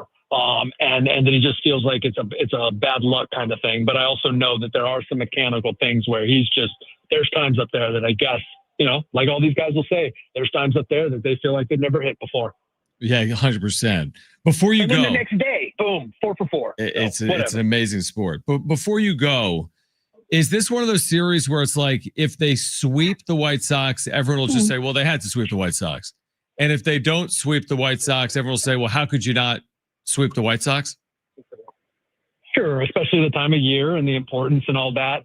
I will never, ever say that a team should sweep somebody else, because that's just not the way it is. And this sport is so dependent on a starting pitcher, and each one of these guys that's pitching. Look, the Padres should come in and have a chance to sweep his team. But each one of these guys pitching for the White Sox, a decent young pitcher, that's probably the only reason to have any hope for poor Will Venable in the future. And they should not be expected to sweep. Should they be expected to take 2 of 3 and really put themselves in position to clinch on Sunday or Monday or Tuesday? Yes, absolutely. What I find fascinating is that the White Sox have the worst record in the American League, Kevin. They're minus 89 in run differential. Oh, and the Rockies have the worst record in baseball, and they're minus 404. It's unreal. Now, look, if I were in the business of making excuses for the Padres, do you know how far under 500 the White Sox were after 90 games? 30. Okay, so you're saying they've played half decently. And 60. They were 30 and 60, but they've also now lost 6 straight.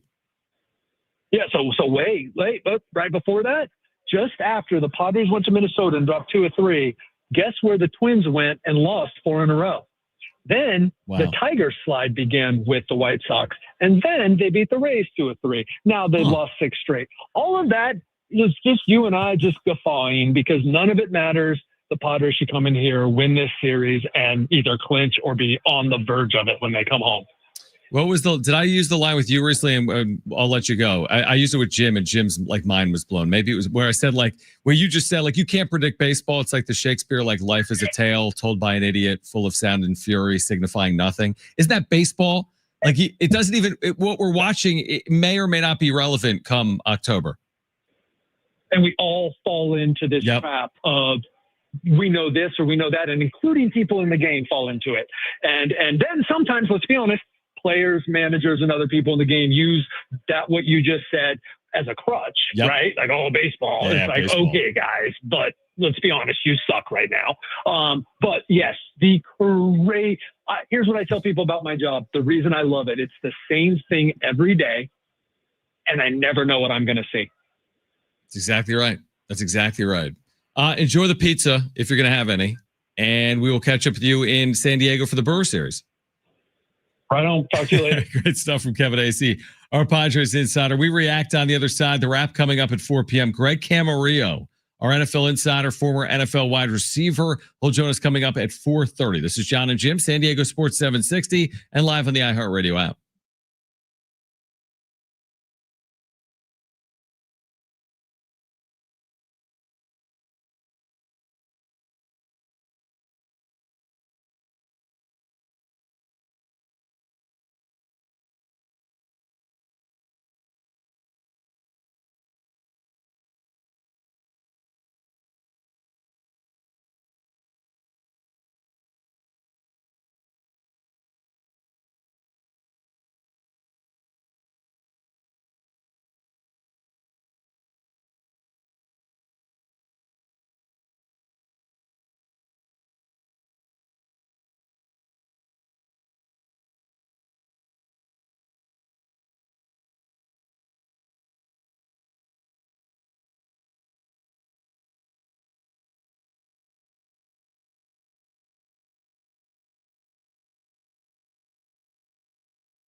All right, San Diego Sports 760 presents our 2025 iHeartRadio Music Festival live tonight and tomorrow night from T-Mobile in Vegas. The biggest names across all styles of music together on one stage on one weekend. Many of these artists like Mariah Carey, Tate McRae, and Tim McGraw have headlined the biggest festivals around the world this year, and we have them all on one stage in one weekend.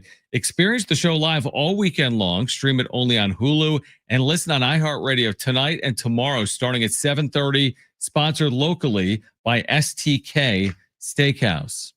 All right, we'll get to the wrap at 4 p.m. Greg Camarillo will join us coming up at 4:30. We'll talk about week 3 in the NFL, which got underway last night. Remember, I think both me and Jim were lured into you would take the Bills minus 11.5, right? Or 12 points. Why not? Not so fast. This was a close game. This game was 28-21 with the Dolphins driving. They were at Buffalo's 20-yard line when Tua threw that pick, and the final score was 31-21. So Miami actually covers, but Buffalo did what you have to do, what good teams do. They find ways against average to bad teams like Miami at home, and it's what you see in the NFL. You have close games that the better team is going to find a way to win. So the Bills win at home behind Josh Allen. The Dolphins lose as expected, and week 3 is underway. And the Dolphins are 0-3, and they're cooked, man. Oh yeah. Yeah, they're completely cooked. And we talked about this a little bit yesterday. The story is obviously, here's the thing. It's less about Miami and it's more about the hopes and prospects of Buffalo. Like, is Josh Allen, who's this incredible quarterback, going to get to a Super Bowl in 2025 or not? He has come very close. Buffalo's been reinvented in this era, right? They had the 4 Super Bowls. They were downtrodden for so long. Now they've come back and they've gotten to like the precipice. And now can they get over that AFC hump, which has been basically the Chiefs and Patrick Mahomes? That's too early to say. They're 3-0. So it'll play out over the next 3 or 4 months. But is this the year that Buffalo takes that step? I think it's the year that either he takes the step or Lamar Jackson takes a step. I think it's going to be, this will be the year when, Jordan finally beat the Pistons for one of those 2 guys this year. It's a good point. There was a Jordan before Jordan broke through. There was a LeBron before LeBron broke through. That's a very good point. Who would you have more confidence in, though? Let's say we get to the postseason and it's an AFC divisional game between the Bills and the Ravens, or forget it, they don't even have to be playing each other. Who are you more confident in advancing the postseason? Josh Allen and the Bills or Lamar Jackson and the Ravens? Josh Allen, because he's choked less. Yeah, exactly. Lamar has not played well in the postseason. No, he's kind of, we've been talking about Clayton Kershaw and his legacy the last, couple days since he announced his retirement. As of right now, that's kind of going to be similar to what Lamar Jackson's is going to be, to where he's a great regular season player, got multiple MVPs. But then once the playoffs start, he kind of disappears or is just, plays about half as good as he did in the regular season. So I don't know. And I just have more faith in, if the Bills would fall behind, I have more faith in Josh Allen's arm over Jackson's arm. Jackson with his arm and his legs, I think they're pretty similar, but if you're just going to go by arm, I have more faith in Allen's arm. Yeah, 100%. And Allen's a great runner as well. I mean, what he can do in the run game is terrific. He's not an athlete like Lamar Jackson is, but Josh Allen is a huge threat in the run game. I mean, I honestly believe in the entire league, the biggest storylines are Josh Allen or Lamar Jackson breaking through. Like, to me, it's not about, nobody's sitting here today in year 2 of Jaden Daniels and be like, is this the year he breaks through? I mean, they kind of broke through last year. Well, they can't say that because he isn't on the field this year. He's not supposed to play again this week. Marcus Mariota starting in his place. He missed last week. So he's just not getting on the field this year. Yeah. And then, I mean, is it a conversation about this Green Bay breakthrough because of this big trade? Okay. Yeah, I can be sold on that. Could Tampa Bay surprise in the NFC? I just feel like the big story, and we'll talk to Greg Camarillo about this, is like, will there be a changing of the guard or not? People would discount New England. They would prove that they were going to be there time and time again. People right now are discounting Kansas City, but it's only September. Like, will they be there once again when it matters? or at some point you have to believe, especially with two teams, Baltimore and Buffalo, one of these teams is playing in a Super Bowl at some point soon. It's not like Kansas City is going to play in every Super Bowl. So we're going to get to a year, whether it's 2025 into 26, where Buffalo or Baltimore is going to break through, right? There's like an inevitability to it. At some point, it's going to happen. It's got to. I mean, it's just how sports work. I mean, you can only the Chiefs dynasty, as good as the Chiefs have been, again, it's not going to be like there's going to be a 15-year run where they're in the Super Bowl 13 times. That's not realistic. At some point, they're going to take a step back, and someone is going to emerge, and that someone could very well be the Buffalo Bills. Well, yeah, and pretty much that's what the cap in the NFL was designed to do, was to prevent 15-year dynasties from going on, to where it's like, okay, we're going to set it up so that, you can rule the football world for 4 or 5 years tops. And then after that, you're going to have to kind of, reset the credit card, so to speak, and just, redo your cap space and just rebuild a little bit, at least for cap structure. Yeah. Like looking right now, maybe this was a couple of days ago, but it's at ESPN. I think at ESPN Bet, like Super Bowl odds right now, the favorite is Buffalo and Baltimore. They're co-favorites at plus 550. The second shortest odds, I guess third, is Buffalo and Baltimore ahead of them. Green Bay, plus 650. The Eagles are fourth at plus 700. And fifth, the good old Kansas City Chiefs at 0-2, plus 900, with the fifth shortest odds to win the Super Bowl. Well, you know what's going to happen. Everyone's been down on the Chiefs. They played the crappy Giants this week, so they'll beat them by like 30 points, and then we'll have to hear for the whole week. But they're back. They're back. Yeah, 100%. All right, we'll get to the wrap on the other side. Greg Camarillo with much more on the NFL at 4:30. We'll preview San Diego State and Cal, this big game for the Aztecs on Saturday night at Snapdragon Stadium. We'll do that coming up as well. Hour 3 of Jon and Jim on San Diego Sports 760 and live on the iHeartRadio app is next.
This report is sponsored by Discover.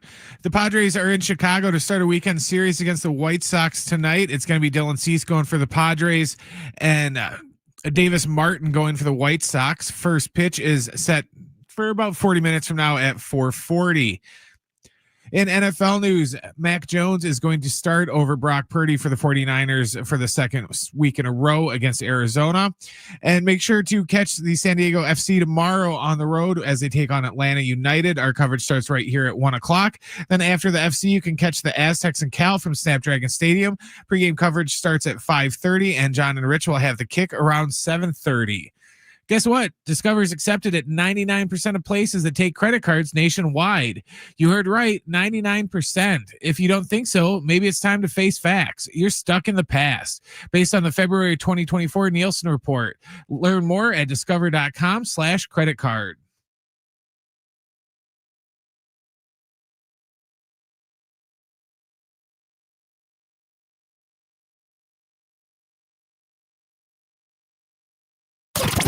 After the bye, the Aztecs are back at Snapdragon versus the Cal Bears. Yep, it's the Mountain West versus the ACC.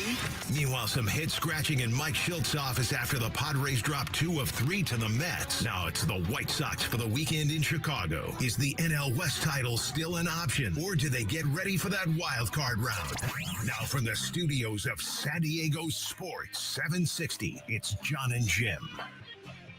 All right, San Diego and Southern California, what's going on? This is hour 3 of Jon and Jim. We will be joined by Greg Camarillo coming up at 4:30. We'll talk about week 3 in the NFL, which got underway last night. So Greg Camarillo will join us weekly on Fridays. He'll join us coming up at 4:30. And, of course, we're going to preview San Diego State and Cal. If you missed Andre Hagverdian, East Village Times, you'll hear our conversation coming up at 5 p.m. We'll get to the wrap in a moment. I did want to touch on San Diego State's game against Cal, and that's actually going to be in the wrap. So we'll do that coming up here in the wrap. So let's get right to it. It's time for the wrap. Presented by Sombrero Mexican Food. Check out their website at sombreromex.com. Is tomorrow a must-win game for the Aztecs? I'm glad you asked. So it's not a must-win game. What it is a game where you want to see the Aztecs show progress. That's what it is for me. I don't think it's as black and white as saying if you beat Cal, it's going to be, a 10-win season. And if you lose to Cal, it's going to be a 3-win season. I don't think it's as black and white as something like that. Cal has been rolling. They've got an elite quarterback. We've touched more on his name than anything else probably this week. Let me try to say it without looking at anything right now. Jaron Kiave Songapolutele. Okay. So they have this elite quarterback and they're off to a 3-0 start. But San Diego State gets them at home. And the Aztecs have been sitting for 2 weeks on this Washington State result that stings, I'm sure. So I'm hoping we see the best of the Aztecs. I can't guarantee results. I don't know what's going to happen. Nobody does. I think it's going to be a very good crowd. They've sold a lot of tickets. I'm sure there'll be a lot of Cal supporters there as well because Cal's 3-0. And, in Northern California, you got Cal alum in Southern California. So, of course, it's not a must-win game. I hope that Aztec fans see the progress that you're hoping to see, is my point. Nobody knows what's going to happen. I go back to last year's game against Washington State, and the Aztecs could have easily won that game. They led by 12 to start the fourth quarter. Washington State had a timely turnover, a couple of late touchdowns, kind of stole that game, 29-26. I hope that San Diego State puts themselves in a position similar to the position they were in against Washington State last year, and hopefully this time they find a way to win it. Next question. Same theme. Is tonight a must-win for the Padres? After saying all that about the Aztecs, of course this is a must-win for the Padres. No, it's not. Because I'm looking past the division. I'm writing it off. I think the Dodgers are going to win the division. They're not going to win it tonight. Their magic number is higher than that. But at the end of the week, the Dodgers are likely to clinch this division. So, no, it's not. But like what I said about the Aztecs, you'd like to see Dylan Cease throw well. I know it's the White Sox. I know they've lost 6 straight. But Dylan Cease matters in the postseason. Michael King matters. Yu Darvish matters. So I'd like to see Dylan Cease go out there. And I'm not asking for 7 hitless innings. But if he can be effective for 6 innings and leave with a lead and go 6 innings, allow 1 or 2 runs or less, and give the Padres a chance to win, that would be That's the best that comes of tonight for me.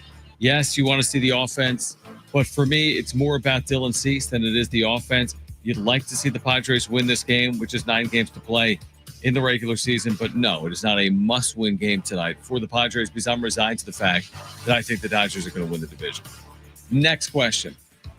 Is tomorrow a must-win game for the San Diego FC? I'm sensing a theme, and here's the thing for SDFC, when I look at MLS standings, if they're going to win the Supporters Shield and have the most points in the league, they likely need to win tomorrow. There's only 4 matches left. They're already trailing Philadelphia by a point, and then there's a slew of teams within 1 or 2 points of San Diego. So I don't envision you lose to Atlanta. Okay, this is an Atlanta team that's 5-13 with 11 draws. So if you lose to Atlanta, you're not going to feel great about your chances to win the Supporters Shield in 2025, which would be this amazing accomplishment. That could you still win the Western Conference and be the 1 seed? Yeah, potentially, based on what plays out with Minnesota and Vancouver. But to win the Supporters Shield, I think they need to win. Or certainly get a point, right? Get a result against Atlanta.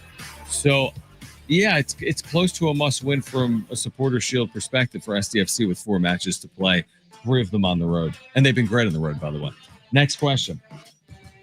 Can Jim's Niners beat the Cardinals with Mac Jones at quarterback? So you mentioned this in a recent update that Mac Jones, barring something unforeseen with Brock Purdy. Technically, he's still listed as questionable, but it seems like he's out. So Mac Jones expected to start, and this will come against the Cardinals team at home. I mean, can they win? Of course they can win. Of course they can win. Is this a bigger challenge than last week? Yeah, even though they're at home. Arizona's got legitimate offense. Kyler Murray, they're 2-0. The Cardinals are 2-0. So I think from an Arizona perspective, you're like, wow, this is a good opportunity on the road at San Francisco because their starting quarterback is out in Brock Purdy. But can the Niners win with Mac Jones? Yes. Will that lead to more commentary from people like Colin Cowherd that, in order to win in San Francisco, it's less about the quarterback and more about Kyle Shanahan's system, as proven by Mac Jones last week in New Orleans, and hypothetically speaking, if they win again, as proven by what happens against Arizona here in week 3. But yeah, I think it's kind of an important game in general in the NFC West, where you have 2-0 Arizona, 2-0 San Francisco, and maybe it's a prime opportunity for the Cardinals on the road. But no, would you be surprised if the Niners won on Sunday behind Mac Jones? No, I would pick them. Yeah, they're favored, right? I'm sure they are. They got to be favored by 3-4 points, would be my guess at home, even with the by 3. Okay, so by 3. So, what's home field worth? 3, maybe something like that. So, yeah, if it was at Arizona, they'd be a dog in this game. But they're at home, and it'll likely be a close game. And I'll tell you what, man, if they win and get to 3-0, and they've done it without Brock Purdy, they're sitting in a pretty good spot. It'd be one thing if they're playing the Eagles or something this week. Is like, can Mac Jones beat the? No, right. I agree with that. He can't. But can he beat the crappy Cardinals? Yes, he can beat the Cardinals. They play the Giants or something soon. Yeah, he could beat the Giants too. But yeah, I don't think he's gonna beat any of the top teams unless Christian McCaffrey just goes off and he doesn't have to do anything. Yeah, no, I would agree. I think it'll probably be a pretty decent game. And again, I'm erring. If I'm an NFL team in week 3 with any type of aspiration, I'm erring on the side of caution. Like, you're 2-0, your postseason lives aren't on the line. If you think Brock Purdy matters, which I imagine they think he does since they paid him what they paid him, like, you got to be able to see through this, through the trees, right? Like, you got to see well beyond week 3 if you're San Francisco. So I think they understand that their season's not going to be just defined by what happens here this weekend against the Cardinals. Well, I'm just looking at the NFC West. The only team that's not 2-0 in that division is Seattle.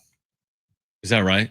Yeah. So you have 3 2-0 teams? Yeah, the Niners, Cardinals, and Rams are all 2-0, and then Seattle's 1-1. Okay. That's interesting. That's a little bigger than before, but like I said, I don't think Arizona's played anybody either, though, because I think they played the Saints in week 1, and it's early. You know what I mean? The point is, it is so early. It's hard to really forecast based on just 2 weeks. All right. So Greg Camarillo with more in the NFL coming up at 4:30. It was officially announced yesterday that Clayton Kershaw will retire at the end of the season. Now, I don't think this is some massive breaking news story, truthfully. Now, could this be his final time pitching at Dodger Stadium? I guess it could be, depending on what happens in the postseason. By the way, tonight's game is on Apple TV Plus. So Kershaw's final start, potentially in both the regular season and at Dodger Stadium, is on Apple TV Plus, something that didn't even exist when his career started 20 years ago. Dude, if you're the execs at Apple TV yesterday when he made that announcement, they're like, yes. Well, right, a huge win. Absolutely a huge win for Apple TV Plus. We touched on it yesterday. You know, how do you look at the legacy of Clayton Kershaw? I'm not going to sit here right now, even through the Padres lens, and rip on Clayton Kershaw. His legacy is secure, right? I mean, yeah. And a lot of it is on the backs of what he's done in this division, what he's done in his career against the Padres. Yeah, is part of the story his postseason lack of success? Of course it is. I mean, I think he would tell you that's some of the story, but the numbers speak for themselves. And even in his whatever season this is in his career, like his 20th season, he's still got a 3.5 ERA in his last year in the major leagues. Well, baseball's different than a lot of the other sports, though. They put more emphasis on your stats and your numbers opposed to your postseason success. Because, you know, just look at like a lot of the like all-time baseball greats. The majority of them never won anything. You know, Ken Griffey Jr. never won a World Series. You know, it's a very small group that actually won in baseball. So they don't, it's not like, you know, in the NFL, you know, like Phillip Rivers, for example, you know, people argue that for, you know, decades on whether he'd be a first ballot because of his lack of postseason success. Baseball, they don't really care. You know, it might get brought up in like the discussion, but it's not going to be like a driving point that is going to be like keep him out or keep him away from anything. Like if he was like the alleged PD user or something like that. Oh, no doubt. No, I agree. I think the question for me that I brought up yesterday that I would bring up again today is, again, the most secure legacy you can have for a starting pitcher in this generation, but will he be able to garner 100% vote when there is that knock of his lack of postseason success? Because to get 100%, which has been done one time, you'd like to think you're almost like invincible in that regard, that you can check the box of, yes, he did it in the regular season, and yes, he was Derek Jeter as a pitcher in the postseason too. That's not Clayton Kershaw. Now, regular season numbers have been unmatched over the last quarter century or more in Major League Baseball, and the postseason numbers are pedestrian. I'm with you. It's not holding him from anything. He's a first ballot Hall of Famer guaranteed. 100% is a pretty high bar. I'm guessing it. I'm going to sit here right now and say he does not get 100% of the votes on the first ballot. That's what I would guess. I don't think you will either. It's hard. Dude, the only reason Rivera got it was because everything he did in the regular season, he did the exact same thing in the postseason. And, you know, all off of only having like one pitch. Right. 100%. Yeah. So, you know, I think he'll get close. I think he'll fall like, you know, a vote or two short. I think one thing he does have going for him too is, at least, you know, as far as I know, he doesn't have like some like Barry Bonds type of reputation for just being like a jerk to the media. No, not at all. You know, there'd be some, you know, because nobody does disgruntled media like Major League Baseball. Because it's all writers. Yeah, to where, you know, oh, he didn't answer some reporter's question 7 years ago. So now that guy's been sitting there waiting, you know, to get back at him. I'm not going to push you on my ballot. Yeah, exactly. Your first time around. I guess the question, like the bigger question, forget about Friday night on Apple TV Plus. The bigger question is like, is this the type of announcement? Like everyone's thinking this, that isn't a Dodger fan. Like, is this the thing that carries them? Like, hey, one last hurrah, do it for Clayton. Now we're all going to flip that switch and we're going to play like a World Series caliber team.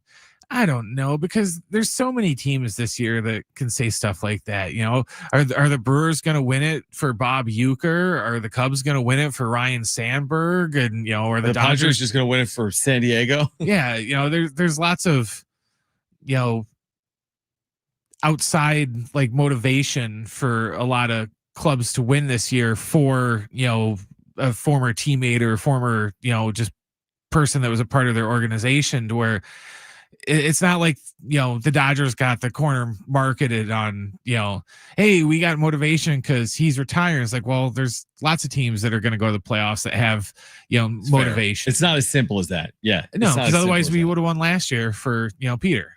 You're right. It's not as simple as that. All right. Greg Camarillo, former NFL wide receiver, will join us coming up at 4:30. At 5 p.m. We'll preview San Diego State and Cal with Andre Hackverdian from the East Village Times. We are giving away some tickets today. We'll do that this hour. We'll tell you about it on the other side. This is Jon and Jim, San Diego Sports 760 live on the iHeartRadio app.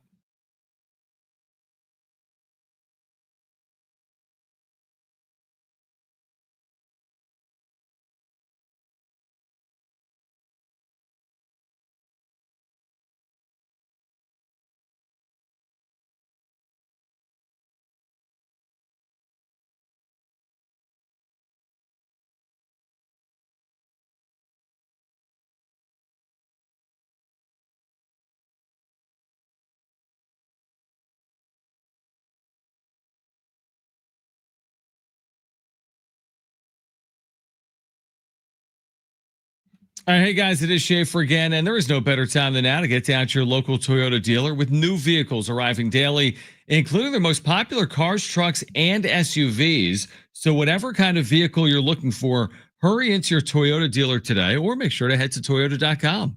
If you're looking for a great deal on a new Toyota, there you can check out all the latest offers and search inventory. Finding the Toyota that's just right for you starts at Toyota.com. Toyota's Beyond Zero lineup of electrified vehicles helps to create a greener planet.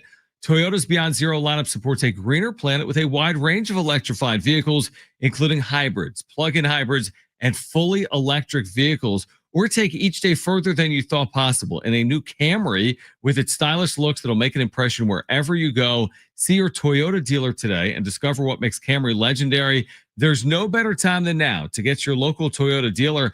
Get your local Toyota dealer today or Toyota.com. That's Toyota.com. Your Toyota dealers, we make it easy.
All right, Jon and Jim, San Diego Sports 760. Greg Camarillo is going to join the show coming up at 4:30. He has the good fortune of working with Darnay Tripp and Rich Ornberger. NBC 7. What's the name of that show? It's not Sports Wrap, right? Football Night in America. Football Night in America. So you can catch Greg Camarillo after Sunday Night Football on Football Night in America on NBC 7. We heard from Mike Shildt earlier. We'll get to Greg Camarillo coming up in 10 minutes. A lot of conversation was about some of the former White Sox heading home, so to speak. Obviously, what are the pickups of the offseason? When you think about the year in its entirety, and I do think we should recognize this, like the Padres record right now, the Padres overall are 83-70. So let's say they win 89 games. Okay, that's what is that to finish? 6-2, maybe that's aggressive. 88 games, whatever, 88, 89 games. We should recognize they've been playing since 1969. They've had a handful of those years. They haven't had 25 of those years. They've had 5 or 10 seasons where they've been winning, 89 games or more in a year. They haven't. It's not happening every year. And by the way, one of the pickups that has helped them has been Gavin Sheets. Like, I do think that's something that should be recognized. He's going to hit 20 home runs this year. He's had a complete resurgence. Padres fans should be thankful that the White Sox essentially cut him. I think the technical term was non-tendered, which gave them the opportunity to end up in San Diego. And they've needed his pop. They've needed his bat. It has been a struggle at times. This lineup has not had power up and down it this year. So Sheets, hopefully he has a homecoming of sorts this weekend. And then Dylan Cease is an interesting story, is he not? Last year they trade for him. He's a big part of their success a year ago. Big part of the regular season. Now, it didn't go the way we all hoped in the postseason. And a big reason why maybe was that Game 4 start against the Dodgers when he was pitching on 3 days rest, and that thing went haywire. And we all expected, okay, the postseason conversation I thought was going to continue this year, a little bit like Manny, where I'm like, hey, Dylan, you can have a great regular season, but what are you going to do when it matters in the postseason? What I didn't expect from Dylan Cease this year is the step back in the regular season. And that's fully played out. And I don't necessarily know as to why. And he's had time and time opportunities to kind of turn the fortunes of his season around. And here we are on September, whatever it is, 19th. Is that the date? Yeah. Yep. And he's got a 4.59 ERA. Now, here's the however, but there's a however to the however. His last 2 starts, 5 innings, 1 run, 6 innings, 1 run. You say, oh, that's encouraging, John. Dylan Cease's last 2 starts are 6 innings, 1 run, and 5 innings, 1 run. He's allowed just 9 combined hits in those 2 starts in 11 innings. And he struck out 11 in those 11 innings. But there's a big but. And it's Colorado. Both of the starts for Cease have been against Colorado. And now there's tonight where you're facing the White Sox. You're like, well, the White Sox aren't very good. So what are we really learning about Dylan Cease? But I'll ask this to you, Brent. I mean, let's say he goes out there tonight, 6 innings, 1 run. And that's on the heels of 6 innings, 1 run and 5 innings, 1 run. Are you starting to believe in Dylan Cease, even though it's against the White Sox and the Rockies? A little bit, but it's like you said, it'd mean a lot more if, this was coming against the Phillies or the Brewers or the Cubs, opposed to, the Rockies and the White Sox and, pretty much the 2 worst teams in each league respectively. That's kind of my thinking too. It's like, is it already baked in? Do we already believe we know who Dylan Cease is? Or is there this next gear? It's hard to say that that's possible, because one of the knocks on Dylan Cease again has been his complete lack of success in the postseason. So are you really going to have more confidence because he was good against the Rockies and the White Sox heading into the postseason, when the question was always about the postseason for Dylan Cease? If anything, I would hope that, good starts, even though they're against bad teams, will give him some confidence going into the postseason. And, everyone knows that baseball players are kind of head cases when it comes to stuff like this, to where, when they're struggling and it gets in their head, it takes them a while to get it out. So, maybe just getting some consistent starts against these teams will at least give him some confidence going into the postseason, opposed to, if he was pitching like he was at certain points during the year, to where it's just like, man, what the hell happened to Dylan Cease? So if anything, glass half full, maybe he'll get a confidence boost out of it. Yeah, which, I mean, listen, how much of the sport is mental? What was it, Yogi Berra? A lot of it. Yogi Berra said 90% of the sport is half mental, right? So there's a huge mental aspect. Padres, as you'd expect, are a big favorite tonight. Dylan Cease back in Chicago against his former team for a first time. The Padres are minus 185. Again, it's hard to say must win, because it's like we're past the must win point of the year, like doing other games. The other games are must win. Now, is there a world in which you put it all together? Yeah, of course. That's why mathematically they have not been eliminated. Again, am I holding my breath right now that everything turns tonight and the Padres win out and the Dodgers struggle down the stretch. No, I'm not going to do that because they've played 153 games already, but it all matters. And we'll see if the Padres can win tonight against the White Sox as they begin the final week of the season, essentially, because next weekend it's over. So you have just over a week remaining in the regular season. You have this weekend against the White Sox. You have this week coming up against the Milwaukee Brewers. And then you have next weekend against the Arizona Diamondbacks. I mean, you look at the race right now in the National League to get to the postseason. And that wild card race is still yet to be determined when it comes to that final wild card spot. Right now, you've got the Mets 2 games clear of the Reds and the Diamondbacks. And they're 3 games better than the Giants. I'm talking about the Mets. So there is also a world where Arizona gets here next weekend and they're still mathematically alive if they're within 3 games with 3 to play. We shall see.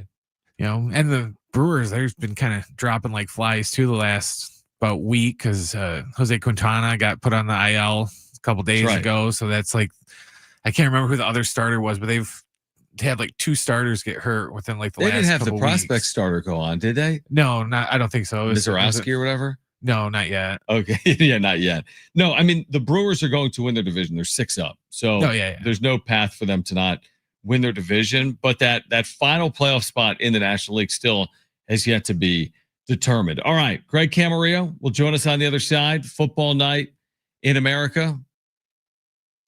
Coming up, he will join us at 4:30. But before we get to that, we do want to remind you that football is back, and so is your chance to cash in like never before with DraftKings Pick 6, the official daily fantasy partner of the NFL. Your game day instincts can score you real money fast.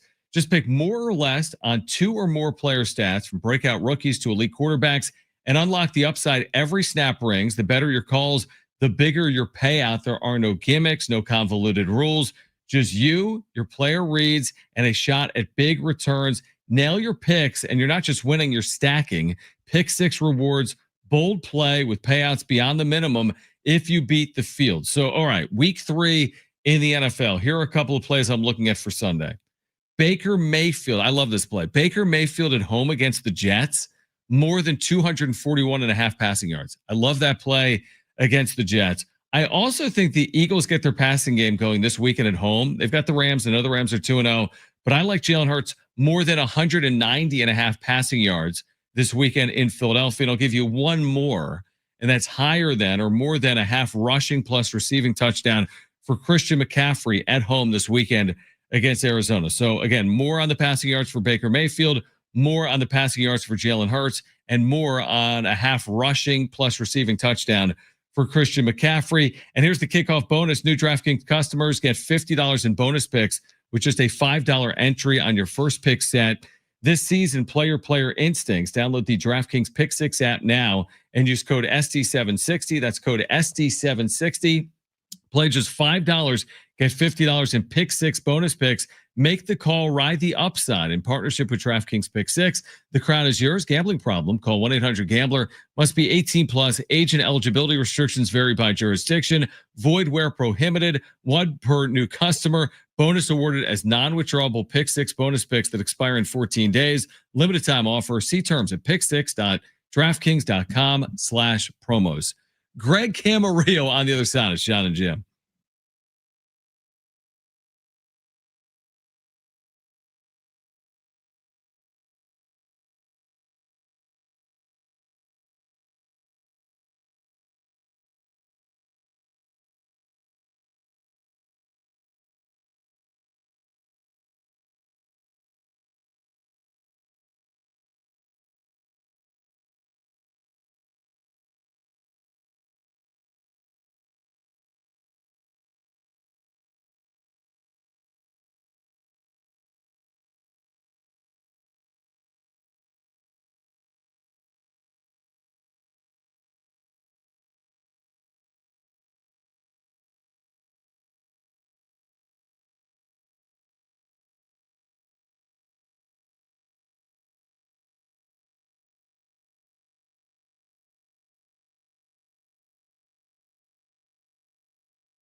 This report is sponsored by Lowe's. The Padres are in Chicago to start a weekend series with the White Sox. It's going to be Dylan Cease going for the Padres and Davis Martin on the hill for the White Sox. First pitch is set for about 10 minutes or so here at 4:40. San Diego FC are on the road tomorrow to take on Atlanta United. Our coverage begins right here at 1:00. Then after the FC, you can catch the Aztecs and Cal from Snapdragon Stadium. Our pregame coverage with JR and Fletch starts at 5:30, and John and Rich will have the kick around 7:30. Lowe's No Sundays hit different when you earn them. So we're helping you out with deals on top brands like Scott's, Pit Boss, Cobalt, and Trek Decking. So get to Lowe's, get it done, and earn your Sunday. Lowe's, official partner of the NFL.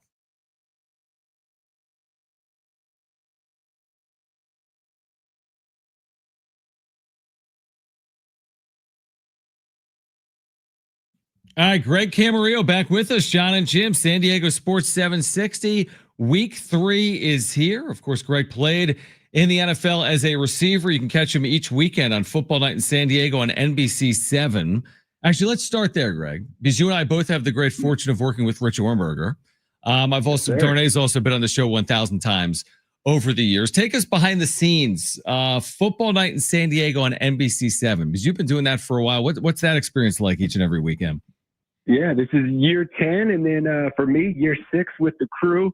I mean, it's just guys talking football, and then they put a camera on us, and we get to share our opinions. So it's as close to being back in a locker room as I'll ever be.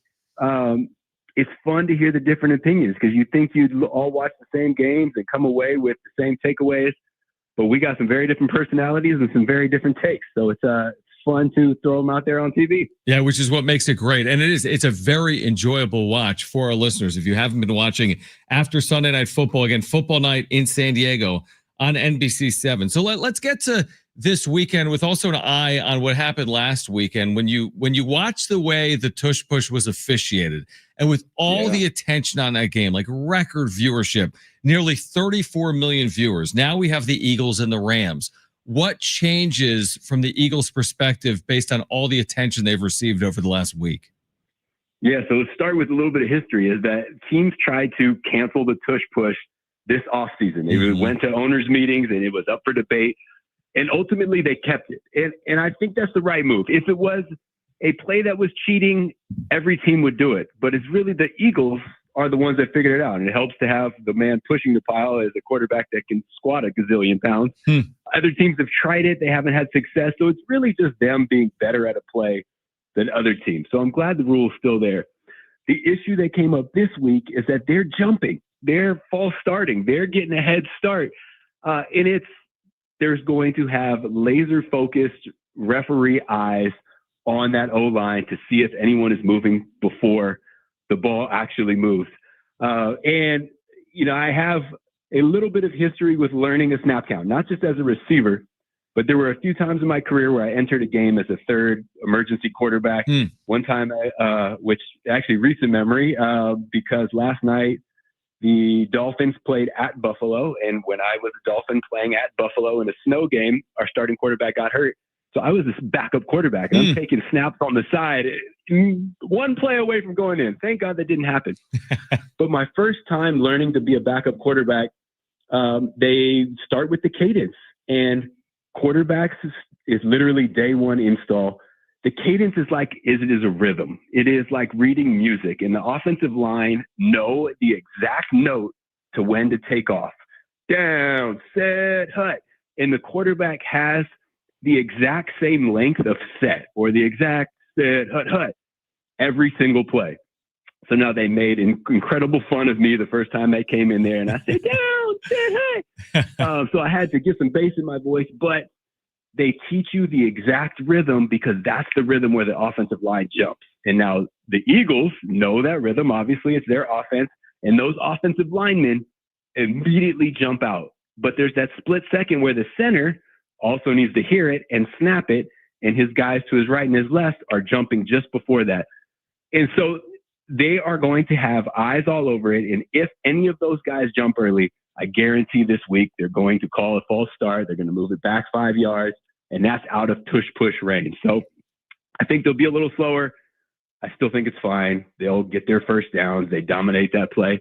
But it'll be fun to watch, if the refs step up and actually intervene. Which it feels like they almost have to do, just again, because of how high profile the play has become. It's almost like I'd be shocked if it wasn't officiated differently. But to your point, you don't think it has an overall impact on the Eagles, even if with that play moving forward, they're still going to have the same rate of success with it as they had, let's say, in 2024? Yeah, they're going to just be, they won't be offside. They won't false start. But I mean, it's, these guys are picking up 2, 3, 4 yards when all they need is a foot, 2 feet. Yep. So I think it'll be fine. It's really just the power. The low man always wins, as they say in football. Right. The linemen get low, and then Jalen Hurts has that power. And as a defender, you've got 2 options: is to just try to go low and match them, which you're going to be outmatched because you're not as big as 5 of them pushing you, or you could try to jump over the top. But at that point, you have nothing connecting to the ground. So even if you do hit them, they're strong enough to just keep moving forward. So it is a hard play to stop, and I think it's going to carry them a long way. Greg Camarillo with us right now on Jon Jim, San Diego Sports 760. Let's switch gears to what's playing out with the Chargers. And now they're 2-0. They have the neutral win. They go to Vegas. They take care of business. Now they get the Broncos in LA.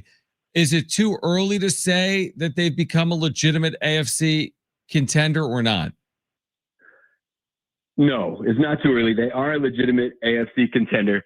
But John, every time we look at the Chargers, and I think a lot of people in San Diego probably look the same way, we try to have a little Charger hatred because they left San Diego.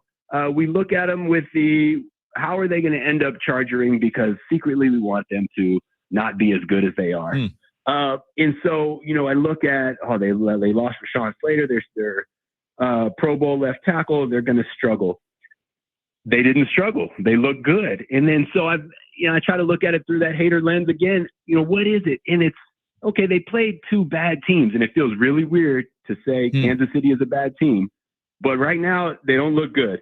And then the Raiders are the Raiders. They always are the Raiders. But outside of that, taking those hater glasses off, the Chargers look really good. And it's a lot of discipline. It's the Harbaugh way of playing hard, knowing your stuff, and being enthusiastic. I was watching NFL Live this morning, and they did a breakdown of the Chargers defense. And these guys are disciplined to a T. They're flying around. And most teams that lose a guy like Khalil Mack for a few weeks, whatever his injury will amass to, they have Derwin James also out there. So it's not like you're losing your proven veteran leader. You've got another proven veteran leader out there. And so I think, yes, they are a true AFC contender. And I go down their schedule, and I just don't see teams that they're going to run into that are huge issues. These upcoming weeks, they've got the Broncos, a mediocre team, the Giants, who look terrible, the Commanders, who have a hurt quarterback right now, and then my old Dolphins. Like, you can just see the Chargers stacking up wins, and kind of riding that wave all the way through the season. I'm going to put you on the spot on undefeated teams because it's early. And my question is, which team takes the step back? So Rams, Cardinals, Niners, Bucks, Packers, Eagles, Chargers, Colts, Bengals, and Bills are undefeated. Among that group, who will miss the postseason and why? You got to look at the quarterback first. And since he just lost their quarterback, and so they have got, I believe, Jake Browning in there. Browning, yeah. Yep. And so it's just when you lose Chase Burrow, your main guy that's taken you all the way to the Super Bowl, and you have a Swiss cheese O-line that's just letting the quarterback take a beating, it's hard for a backup. So I look at them. I look at Cincy and the division they're in as the undefeated team that will miss the playoffs. All right. What about the other way? All right. Now the Dolphins are 0-3. That's not, I think the writing's on the wall there, but now you have the Jets and the Browns, Texans, Titans. We'll get to the Chiefs, Giants, Bears, Saints, Panthers, also winless. And then again, the 0-2 Chiefs. The Chiefs are going to make the postseason, right? Or not? Yeah, I still believe it. And it's, until they prove otherwise, I have full faith in Andy Reid and Patrick Mahomes. They need to get Xavier Worthy back out there. Travis Kelce's looking old for the first time. But at the end of the day, it's the Chiefs. Like, we've seen them struggle early on and then pick it up. and then cruise. The difference this year is that the Chargers are legit. And so they don't just have this walkover division where they can just, win some games here or there and be fine. The Chiefs needed to get it together quick. But at the end of the day, they've got the best quarterback, and that's the key to success. So I think they'll figure it out and make a playoff run. The other game I wanted to ask you about, Greg Camarillo, our NFL insider, former NFL receiver with us right now, and Jon and Jim. It feels like the Lions-Ravens game is pretty significant. Both teams are 1-1. I know it's early. Monday Night Football in Baltimore. Baltimore should be able to take care of business at home. But it feels like a big game both ways early in the season, right? Between Baltimore and Detroit. Yeah, it's hard to be 1-2 and still claim that you're going to be a Super Bowl champ. I honestly feel like this could be a Super Bowl preview. Like, these teams look great. Now, Baltimore, seconds away from being 2-0. They could be undefeated, but they have the best roster. When you look player by player, position by position, I think that Baltimore still has the best roster. But the way the Lions offense lit it up last week, that's the team we saw the year before. They are a problem, and they will be a problem in the NFC. And it'll be fun to watch the Lions and the Packers duel it out in the NFC North. But I think Monday night is a real treat for us to get that primetime game of two powerhouses this early on that we know will be there in the postseason, barring any major injuries. So I think it could be a Super Bowl preview. And we'll roll with Baltimore as a winner just because they're the favorite, but it should be a good battle. I think people would sign up for that. Baltimore and Detroit in the Super Bowl, a little bit of fresh blood, obviously, with what we've seen recently. One more before you go. The Niners likely without Brock Purdy for a second straight week. Can they still win at home against Arizona this weekend if they don't have Purdy? I don't think so. No, because they're also missing Kittle. And they don't have Deebo Samuel. He's off with the Commanders this year. They have just really been bitten by the injury bug. And so, they're missing their starting quarterback. They're missing their all-star tight end. On the flip side of that, Kyler Murray is finally playing like the Kyler Murray that everyone expected him to be. Now, has he done it for a full season? No. We've seen flashes of great quarterback play. But I think the Niners are one of those undefeated teams right now, a 2-0 team where things could just start falling apart. And it is literally falling apart with their bodies. They got to get Brock Purdy out there.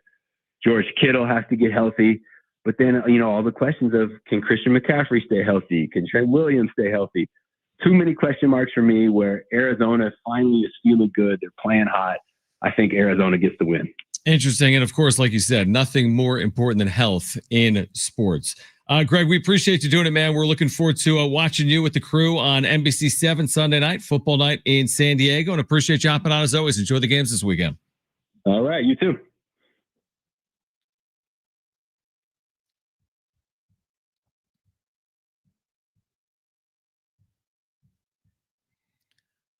All right, we're previewing San Diego State and Cal coming up. Plus, we're going to give away on the other side of a break a pair of tickets to see Billy Idol and Joan Jett coming up next week on the 23rd. That's actually on Tuesday night at the North Island Credit Union Amphitheater. We'll give those tickets away on the other side. We're previewing San Diego State and Cal. Updates from the South Side as well with the Padres and White Sox. This is Jon and Jim.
All right, Jon and Jim, San Diego Sports 760. Do want to congratulate all our $5,000 winners in iHeartRadio's Thank a Teacher, powered by Donors Choose. There's still time for you to nominate a public school teacher making a difference, and maybe they'll be one of our next winners of $5,000 to make over their classroom. Help us say thank you to the educators shaping our future. Nominate your favorite teacher now at iHeartRadio.com/teachers. So we'll give away some tickets here coming up. We have tickets to see Billy Idol and Joan Jett next Tuesday night. We'll give those away in the next 6 or 7 minutes. And then Andre Hekverdian, he covers the Aztecs for the East Village Times. You'll hear our conversation coming up at 5 p.m. Padres White Sox underway from the South Side. And Padres went 1-2-3 in the top of the first inning. But it's early. It is Dylan Cease. You know, it's funny. We spent some time today on Cease against his former team, right? Spent the bulk of his career in Chicago with the White Sox. It's Gavin Sheets against his former team. And then I'm watching the top of the first inning. I'm like, going all the way back, you got Fernando Tatis Jr. and his story, obviously, the trade that sent him from the White Sox organization. He had never even played a professional game. I didn't know they played for the Bulls. Yeah, exactly. We'll get into that as well. So Friday nights, we all know that like when the Padres are at home on a Friday night, they're wearing their City Connect unique look, right? With the teals and the pinks and whatever. It's become super popular, obviously, in San Diego. So I looked up tonight. Padres are on the road, so they're not wearing their City Connect because they're not in their city, but they're in Chicago taking on the White Sox. And the White Sox, I assume, Brent, did you look this up? This is obviously an ode to the Chicago Bulls. There, I didn't even realize it. I've never seen it before. I knew they had these jerseys. I've just, I don't watch a lot of White Sox games, so I haven't seen them. I mean, they're wearing these. Honestly, they're kind of like a mockery of the Bulls. The top. The jersey part is okay, but the pants are awful. Yeah, you're wearing black pants, which to me is always an odd look in professional baseball with red piping. You're wearing a red jersey with black sleeves. So the thing is, it's unique, is what the White Sox are wearing. What I will say, for a team that's lost 6 straight and has the worst record in the American League, it's actually a decent crown on a Friday night in Chicago for the Padres and the White Sox. So we'll keep you updated. They are just underway. Padres and White Sox, no score. And again, from well, can they still do anything better than the 5 seed? Well, yes, technically they can. But to me, it's more of a technicality than anything else because, again, you just got to look at the numbers. And when I look at the numbers and I go to Fangraphs, they're running 20,000 simulations each and every day at Fangraphs. And what the simulations say is the Padres are basically locked into the 5 seed. Because as we sit here right now, listen to this, they have a 3.5% chance of winning the division, and they have a 4.6% chance of winning the World Series. So they have a better chance of winning the World Series. This is why I asked the question yesterday during the wrap, or why we had the question in there. I said, do they have a better chance of winning the division or winning the World Series? And by math, they actually have a better chance of winning the World Series right now than winning the division. So again, take that for whatever it's worth. Will I keep an eye on Dodgers and Giants tonight? Yeah, probably. Just because that's what you do when you do what we do. But again, am I holding my breath that everything's going to come together perfectly over the final 9 games? No, probably not. No, because we're in the situation now where it's kind of like how in like the last week of like the NFL season, but like, the Bears, they can make the playoffs if they win their last 4 games. Green Bay loses their last 4 games. Detroit loses 2 out of their 3. Dallas splits or ties with us. There's like a whole plethora of, situations and scenarios that have to go down for it to happen. That's where we're at right now. It's like, kind of we have to win our last 9 in a row. And then the Dodgers pretty much have to lose like 8 out of their last 9. And it's not going to happen. We're kind of there. All right. So Andre Hekverdian coming up at 5 p.m. A story I wanted to touch in college athletics that for whatever reason I never got to, and we never got to, is I'm actually going to here's something that will surprise you. I'm going to give the NCAA credit. And why will I give them credit? They've narrowed down the transfer portal windows in football from 2, which made 0 sense. There was one at the end of the football season and then one at the end of spring football. So they went from 2 portal windows to 1. And I give them credit for that because 2 windows was creating all kinds of problems, especially like you look at it from a San Diego State perspective, and you're holding out for dear life to your top talent? Do you really need to hold on to them for 2 different portal windows? Like, what happens between the start of the offseason and then after spring football, 15 practices? So that to me never made any sense. Now, to Sean Lewis's credit and his staff, they retained a lot of their players last year, whether it was at the end of the winter portal window or the spring portal window. They retained their top players, the guys that we've talked about a lot this year, the Trey Whites, the Chris Johnsons, the Tano Latulis. Like, they held on to a lot of those players, the Jordan Napiers, right? But now moving forward, they're not going to have to worry about the 2 windows, which I'm thankful for, because I thought it just never made any sense.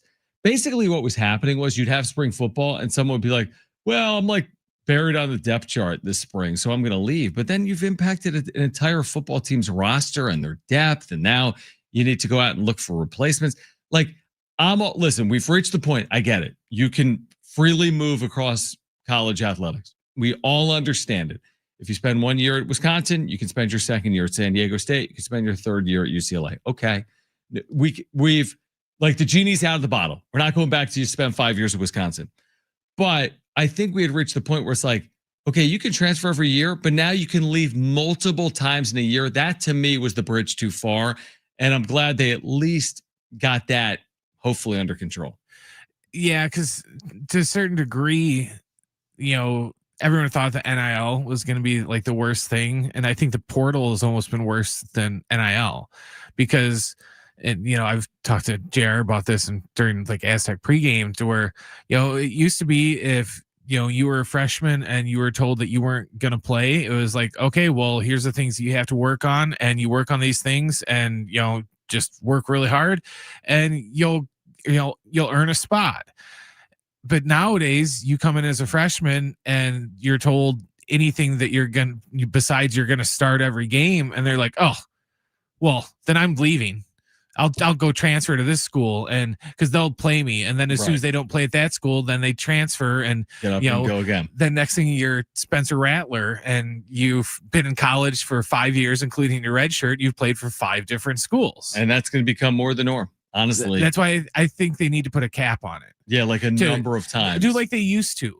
Be like, okay, you get 1 transfer, but if you're going to transfer 2 years in a row, then we're going to revert back to the old rule to where you're going to have to sit a year. Because I think that's going to make them think about it a lot more than just, making these spontaneous decisions sometimes to where it's like, oh, I'm going to start or I have to earn the job. I don't want to do that. I'm out of here. All right. Call right now if you want 2 free tickets for the Billy Idol show with Jon Jim on Tuesday night at the North Island Credit Union Amphitheater. So call right now, 877-767-4760 if you want those free tickets to see Billy Idol with Jon Jim Tuesday night at the North Island Credit Union Amphitheater. The number to call, again, is 877-767-4760. Again, 877-767-4760. Caller 3, you're going. So call right now if you want those free tickets. Absolutely free. 877-767-4760. You spend 1 minute talking about the transfer portal window, and Dylan Cecil has a 2-run home run. So 2-0 White Sox early in Chicago in the top of the second inning. We'll get back to the Aztecs on the other side. Andre Hagverdian covers the Aztecs for the East Village Times. We'll preview this weekend's game Saturday night. You can hear it right here on San Diego Sports 760. 7:30 is the start time. Our pregame coverage will begin at 5:30. We'll preview Saturday's game coming up next on Jon and Jim.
This report is sponsored by Cal Fire. Right now, the Padres are in Chicago to start a series with the White Sox. It is currently 2-0 Chicago in, I don't know what inning it is because they refuse to put it up on the TV, in the second inning. Thank you, John.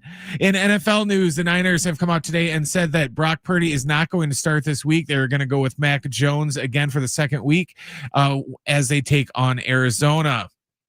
San Diego FC are on the road tomorrow to take on Atlanta United. Our pre-match coverage with Darren and Adrian starts right here at 1:00. And then after the FC, you can catch the Aztecs and Cal from Snapdragon Stadium. Pre-game coverage for that starts with JR and Fletch at 5:30, and John and Rich will have the kickoff around 7:30. Wildfires don't wait, and neither should you. Get your go bag ready now. Figure out your evacuation routes. Stay aware of alerts from local law enforcement. And when you need to evacuate, go right away. Learn more at readyforwildfire.org.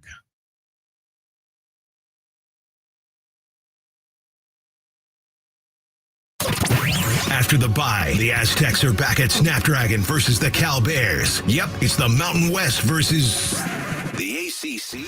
Meanwhile, some head scratching in Mike Shilt's office after the Padres dropped 2 of 3 to the Mets. Now it's the White Sox for the weekend in Chicago. Is the NL West title still an option, or do they get ready for that wild card round? Now from the studios of San Diego Sports 760, it's Jon and Jim. All right, San Diego and Southern California, what's going on? This is the final hour of Jon and Jim. We'll be with you until 6 p.m. We'll have Brent's back page coming up. Jim has the day off. Updates from the South Side and Guaranteed Rate Field, that iconic home of the White Sox. Guaranteed Rate. It just rolls off the tongue. Think about Wrigley and Fenway and Guaranteed Rate. Well, I don't even know. It's mortgage, a lender maybe? Well, Yeah, is that what it is? yeah, Guaranteed it's like- Rate. Yeah, mortgages and stuff. Okay, well, anyway, the update is the White Sox lead the Padres in the second inning, actually through 2 innings, as Brent just told you. Live from the United Center. 2-0. Yeah, exactly. And the White Sox are wearing Bulls-looking uniforms. All right, if you missed it, Andre Heilbrunn, East Village Times, covers the Aztecs. San Diego State has a big one tomorrow night against Cal. You can hear it right here on San Diego Sports 760 at 7:30 p.m. with pregame coverage beginning at 5:30. We started the conversation by asking Andre what his impressions are of the Aztecs through 2 games. Yeah, thank you guys for having me. I think that it's been a lot of ups and downs so far. Obviously, the Stony Brook shutout win had a lot of ups, both offensively, defensively. And then the Washington State loss kind of felt like a few steps back. I think the main issue with that loss was how it reminded you of some of the losses from last season. You obviously want to see progress and improvement. And while Stony Brook kind of showed that, Washington State did not. And then the Cougars go and get blown out by North Texas this past weekend.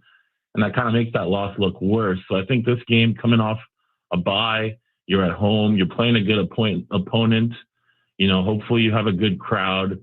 And it's not necessarily maybe having to get a win, although that's what you aim for, but to compete and put out a good product in all 3 phases. So you go into the fourth quarter having a win, and I think that's going to take all 3 phases. What have you made of Jaden Denigal through his first 2 games here in an Aztec uniform?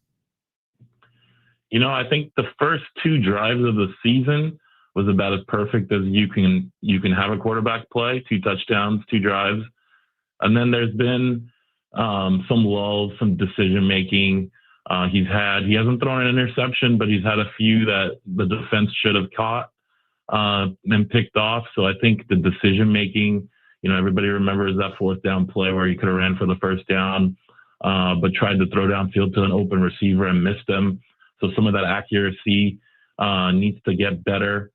He hasn't really used his legs a lot as well, which is something that we thought this year with Denigal and Bert Emanuel that the quarterbacks would be able to do more than Danny O'Neal was last year. So I'm interested to see how, coming off a bye, he can look against Cal. Andre Heilbrunn with us right now, covers the Aztecs for the East Village Times. Switching to San Diego State's defense, again, the shutout against Stony Brook. Game kind of turned at Washington State with that safety, obviously, heading into the half. But, you know, Trey White through these first 2 games, like, what are you seeing when you watch the way Trey White is being handled? Obviously, he's drawing doubles. He's drawing more attention. What does that mean for the rest of the defensive line for San Diego State, and how can they capitalize on it? Yeah, he's definitely getting extra attention, whether it's a tight end or a back chipping him, or sometimes just a straight double team. And it opens up, one-on-one matchups for other guys. The first game we saw August Salvati kind of take advantage of that with the 1.5 sacks. But against Washington State, nobody was really getting anywhere close to Jackson Potter. And so those guys are going to need to do more, both in the run game and in the pass game.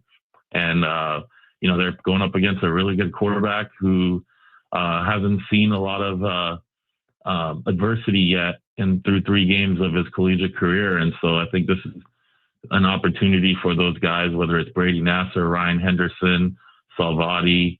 Those guys need to pick up the slack, especially if Trey's getting those double teams. What have you made of the play calling so far through Sean Lewis for the first 2 games of the year? Last year, you could criticize some of the play calling decisions that he made and how the offense didn't look and live up to the Aztec fast moniker. But this year, through 2 games, have you seen anything different from Sean Lewis and his play calling? What do you make of that? I think there's definitely been more of an emphasis in the passing game. And they had success, obviously, early in the Stony Brook game in the first half. But definitely the Washington State game, they did not stick to the running game enough. Lucky Sutton got off to a really good start. I think he was averaging about 6 yards per carry, finished only with 15 carries. Now, the game did get out of hand late in the game, but I haven't necessarily seen a ton different. They run the RPO. So a lot of the plays at the end of the day are going to look the same, and the quarterback is going to be the one that's kind of making a decision based on what he sees in the defense. And so far, I think they've had, more passes than runs. But we'll see how it's only been 2 games, as you said, so we'll see how that evolves as the season gets going. Andre Hagverdian with us right now, again, covers San Diego State for the East Village Times. So for the purpose of this conversation, we can call Cal's quarterback JKS. I'll try to say his name right now because I'm calling this game. Good luck. Jaron Kiave Songapolutele. Maybe. Sure. Might be Songapolutele. I'm not exactly sure. And I've heard it like 1,000 times. But forget about his name for a second. Just his play. I mean, he's a true freshman. He's 3 games in. The numbers are gaudy. Turn on these games. I'm watching this past weekend against Minnesota. He's making some really impressive throws. He did the same thing in week 1 on the road at Oregon State. What have you seen from him, and what type of challenges does he present? First, I did watch a video of some people pronouncing it, or showing how to pronounce it. So I'm going to say Jaron Kiave Songapolutele. Okay, Wow, that's good. That sounded very good if you want to call the game on Saturday. No, I think I'll do just fine in the press box. He's impressive. Obviously, he's a true freshman. He's accurate, makes really good decisions, throws a great ball. He spreads the ball around. I think Cal had 9 different players catch a pass last week against Minnesota. He doesn't run the ball a ton. Whether that's just been by design and that'll get changed as the season goes on, we'll see. But he's just difficult to shut down, and he's a left-handed guy and just throws a nice ball. And I think San Diego State's going to have its hands full to try to shut him down.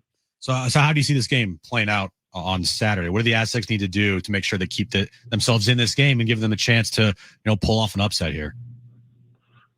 It's interesting. The Aztecs have played 2 games this season without forcing or committing a turnover, and they're actually going back to last year 3 straight games in that manner. And I think according to SDSU media staff, which do a great job, that's the longest streak in FBS. It matches the longest streak since 1996. So I think obviously they need to continue to not turn the ball over, not give Cal short fields. And on the flip side, I think they're going to have to force some turnovers, because it's going to be hard to keep JKS and that offense going down the field and picking up yards. But, getting turnovers, stopping drives that may be, in the red zone or things like that, I think will be key. And then they got to run the ball really well. I mean, the stat is they're 58-2 in their last 60 games when they rush over 200 yards, but they've only done it twice against FBS teams since 2022. They've played 4 FCS teams and they've rushed over 200 yards against them, but against FBS teams, they've only done it twice. And I think they're going to need to get over 200 yards if they want to win this game. That's really interesting. That's good insight. Again, they did it against Stony Brook this year, but to your point, Stony Brook not an FBS member, program out of the FCS that was a very good team a year ago. All right, Andre, we're looking forward to it. We appreciate you hopping on for us. Again, we'll see you out there Saturday night. Again, for the coverage, you can check it out in the East Village Times. But thanks for taking some time for us. We'll see you this weekend. All right. Thank you, guys. Have a good one. Andre Hagverdian with the East Village Times. We'll have more on San Diego State and this game coming up tomorrow night at Snapdragon Stadium over the course of the next hour, plus updates from the South Side where the Padres and White Sox are underway. We'll have Brent's back page coming up as well. We are here until 6 p.m. This is Jon and Jim, San Diego Sports 760, and live on the iHeartRadio app.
All right, San Diego Sports 760 presents the 2025 iHeartRadio Music Festival live tonight and tomorrow from T-Mobile Arena in Las Vegas. The biggest names across all styles of music all together on one stage on one weekend. Many of these artists like Mariah Carey, Tate McRae, Tim McGraw, and others have headlined the biggest festivals around the world this year. And we have them all on one stage in one weekend. Experience the show live all weekend long. You can stream it only on Hulu. Listen on iHeartRadio tonight and tomorrow night, starting at 7:30 p.m., sponsored locally by STK Steakhouse. So we'll get to more of tomorrow night at Snapdragon Stadium, San Diego State, and Cal. But to answer the question of whether, will we learn anything about Dylan Cease coming out of a game like this? Because you know what the options were. It's like if you pitch beautifully, everyone's like, well, you did against the White Sox. And if you pitch poorly, people are like, how could you pitch poorly against the White Sox? The White Sox. Yeah, so like there's no real winning here. And it's not like it's the worst outing of his career. He allowed a 2-run home run in the first inning. And the Padres trail the White Sox now 2-1. Luis Arraez has a 2-out RBI single to get the Padres on the board in the top of the third inning. So, I mean, this game's far from over. Anything could happen. It's 2-1. But that was the concern with Cease coming in. And this is my concern with Michael King as well moving forward. It's like, what can you still show us where you're going to have a lot of faith in what is possible from these pitchers moving forward? Because it's like you're damned if you do, you're damned if you don't. If Dylan Cease tonight went 6 1/3 innings, allowed 2 hits and 1 run, the first reaction is it's the White Sox. Can you do it against the Cubs?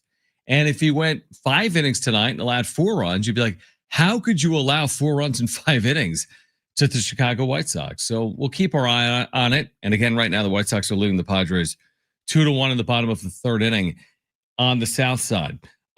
Back to the Aztecs for a moment. So, there's multiple ways to look at it. It's like when you're coming off a loss, typically you don't want to sit on it for 2 weeks. Then again, when you're coming off a win, you want to sit on it for 2 weeks and enter a bye week. But remember, the last time we saw the Aztecs on the field was 2 weeks ago up in Pullman, Washington. And you look at the final score and say, well, they weren't in that game, right? Because they ended up losing by 3 scores. Now, remember the way it all played out. It was a 10-7 game. San Diego State trailed 10-7 with the ball with 70 seconds left in the half.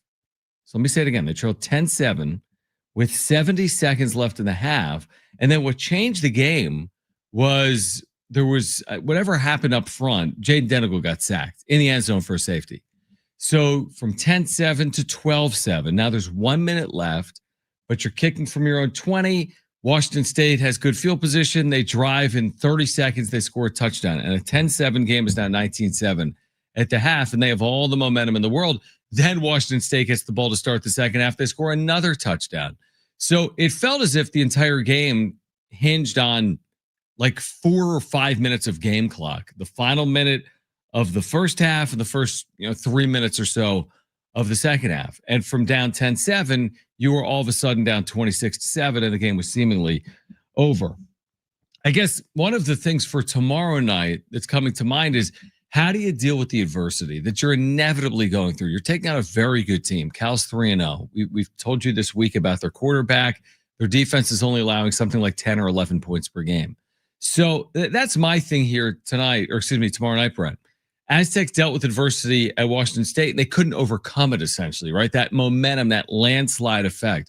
Now you're at home. You're dealing with it. It's not going to be some straight line. You win 28-6. So knowing that, maybe you can deliver a punch, but you're taking a punch, are they better equipped to deal with some of that adversity on Saturday as opposed to what we saw play out 2 weeks ago? They just have to keep things from snowballing. If you get one false start penalty, you just have to shrug it off and just don't do it again. Don't let it get in your head and then just, have that be the beginning of, 5 false start penalties for the team for the day. So for me, it's just, don't let the little things just pile up and snowball and turn into something bigger, and because I think if they do that, I think they'll keep it close. But it's one of those things where last I checked earlier, they were 14-point dogs, I think. Something like 13 right now. So, when you're an underdog like by 2 scores, you're going to have to not play a perfect game, but you're going to have to, have a damn near perfect game. Turnover free, win on special teams, get at least one turnover on defense, big play or two, maybe in special teams or on a trick play. You're right. You'll need some things to go your way. You're 100% right on that. The start to me is going to be impactful, like avoiding falling behind. Listen, San Diego State's defense, I know the final score was 36-13. The Aztecs didn't allow 400 yards in that game. So it's not like it was just Washington State had 300 rushing yards. They didn't. Now, they, again, controlled the game by and large, specifically in the second half. But I think the Aztecs defense hopefully has a chance to keep a minute. And then offensively, where they really struggled against Washington State was they couldn't convert on third down, if you remember. I think they started 0 for 8 on third down in that game. But they have proven to be an effective running team. I know they trailed by a good amount in the second half, so they kind of got away from it. Lucky Sutton in the first game at 100 yards. Lucky Sutton in the second game ran for 80-something yards. So hopefully they get the ground game going. Hopefully they can convert some third downs.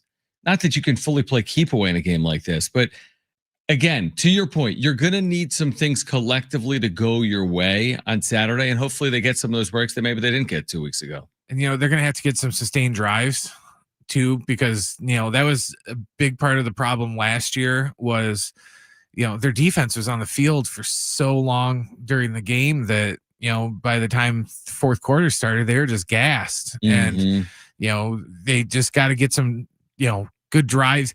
They don't have to get points on every drive, but just you have to do more than 3 and out. So you can give the defense a blow and just let them be rested because, you're going to need the defense to keep the score low so you guys can stay in it. So you have to help them out by just not having a lot of 3 and outs and just keeping them off the field as much as possible. And I am guessing that we're going to see some stuff out of San Diego State we haven't seen because they've had 2 weeks and it's only been 2 games that they've played. So like that element of, hey, Cal, you're preparing for the Aztecs, but you're also preparing inevitably to see something you haven't yet seen, whether it's from the Aztecs defensively with blitz packages or offensively with how they use. Remember, in week 2, we saw both quarterbacks in the field in Jaden Denigal and Bert Emanuel Jr., but briefly, what comes out of that package of plays for Sean Lewis this weekend? I wouldn't be surprised if we get a fake punt or something like that. Sure. Or special teams.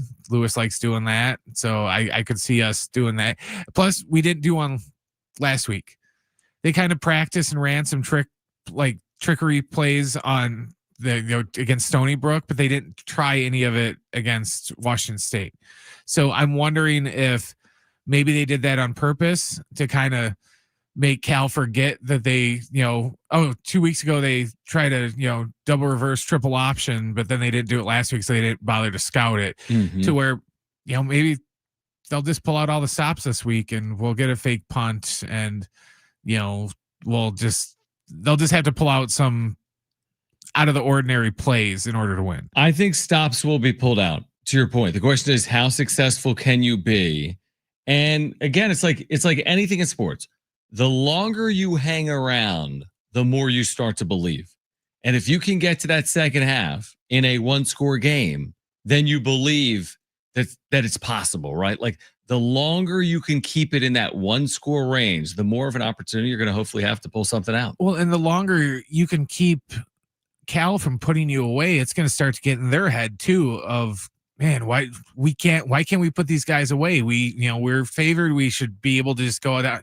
We should be able to take control of this game. And the longer you can make it so that they just don't have control, I think that's going to get in their head too. And they're going to get frustrated. All right. So updates from the South side. On the other side, Padres and White Sox underway in game 1 of their 3-game series. Plus, we'll get you ready for this weekend in the NFL. More in the Aztecs and Cal. Brent's back page is ahead as well. We're here until 6 p.m. This is Jon and Jim, San Diego Sports 760 and live on the iHeartRadio app.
This report is sponsored by Prime Big Deal Days. Right now in Chicago, the Padres have just tied it up with the White Sox 2-2 going into the bottom of the fourth. In NFL news, the 49ers have announced that they are going with Mac Jones this Sunday against the Cardinals. He is going to start over the injured Brock Purdy. Tomorrow afternoon, San Diego FC takes on Atlanta United on the road. Our pre-match coverage with Darren and Adrian begins at 1 o'clock. Then after the FC match, you can catch the Aztecs and Cal from Snapdragon Stadium. Pre-game coverage with Fletch and JR starts at 5:30, and John and Rich will have the kickoff around 7:30. Prime Big Deal Days are happening on October 7th and 8th with savings up to 40% off. This is your chance to grab that item you've been thinking about. It's Prime Big Deal Days coming soon, October 7th and 8th.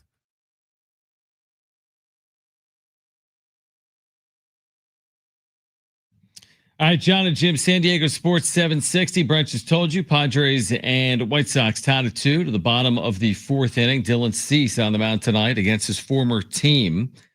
And Jon and Jim, San Diego Sports 760. Brent's back page coming up in about 15 minutes. We'll touch on week 3 in the NFL, also on tomorrow night at Snapdragon. So here's an interesting note for you, and I don't know how relevant it is, but the Aztecs and Cal have met 9 times.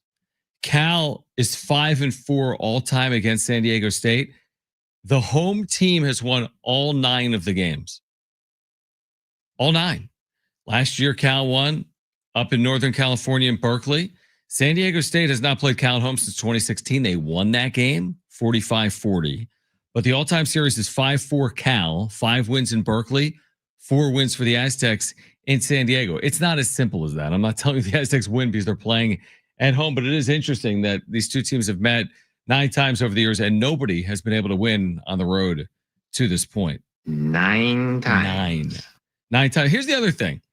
Tomorrow night, they're honoring the 2015 Mountain West Championship team. This is a team with Rocky Long at head coach, with Donnell Pumphrey at tailback. He went for 281 against Cal, by the way, in 2016. Rashad Penny was on that 2015 team. By the way, that 2015 team that won 11 games, the most in school history at the time, later surpassed by 2021's 12-win team, that team was 1-3. They lost to South Alabama at home that year to fall to 1-2. The next week, I think they went to Penn State. They lost that game. And then they rattled off a stretch of, I think, 10 consecutive wins, including going 8-0 in the regular season in the Mountain West. And then they won the Mountain West title game over Air Force. And then they absolutely rolled Cincinnati in the Hawaii Bowl. And you can't correlate what happened in 2015 is kind of irrelevant to what is going to happen in 2025. But sometimes I feel like people are so quick to write something off. Whether it's right now with Padres fans telling me the Padres can't win a game against the Cubs in 10 days because they lost to the Mets, or whether it's people telling me that the Aztecs can't beat Cal or Northern Illinois because they lost in Pullman 2 weeks ago. You have to be careful to treat any one game like it matters more than any other game, right? Because if you only look at it from like the other side of the coin perspective, well, yeah, the Padres have lost 70 games this year, whatever the number is. Well, guess what? They've won over 80 games. I mean, they're winning more than half the time. Or from an Aztec perspective. But John, they went 3-9 last year. Yeah, they did. And it was a year ago. Does them going 3-9 last year mean that they're going 3-9 again in 2025? Nobody can predict how it's all going to play out. So, it is an important game, obviously. They're all important games is the point. Whether you're Aztecs fan or a Padres fan or a Chargers fan or a Chargers hater, right? Whatever it is, all of the games matter, and you can justify the results any way you want to justify the results. And it's not always a straight line. And I go back to the 2015 Aztecs, 1-3 that year to winning 10 consecutive games. I mean, that's a lot of wins in a row, 10 consecutive wins, which is what San Diego State did in 2015. I also go back to Sean Lewis, his first stint as a head coach. Sean Lewis's first stint as head coach was at Kent State. And at Kent, in Kent, Ohio, they have not won a game since he left, an FBS game since he's left. That was 3 years ago, right? 3 seasons ago. But his second year, they go 2-10 his first year. Okay, so not a lot of hope. And his second year, they're 3-6. Like, I mean, have they improved, right? Are they going to make, they're not going to make a bowl game, right? Well, they went 4 straight and they finished the year 7-6 and they win the first bowl game in school history. And that just, again, proves this point about straight lines. People love straight lines. You want to say your baseball team was good in April and you want to see them good in May and June and July and August, September and October. And occasionally it works out that way. There's teams that have won 108 games and been good all year and have won World Series. But there's other teams like the 2019 Washington Nationals that were 19-33? 19-33. It might not be accurate. 19-31. I mean, they were well under 500. They were written off by all of their fans. Obviously, they're 10 plus games under 500. Nobody has any faith in a team 10 plus games under 500. Guess what? Not only did they make the postseason, they won the World Series. So it's not always that straight line that people prefer, is my point. And that's okay. It doesn't have to be. And the highs and lows are what make it even more special, by the way, in my opinion. Yes, is it special to celebrate a World Series, for example, going 108-54 and then rolling through teams in the postseason? Sure.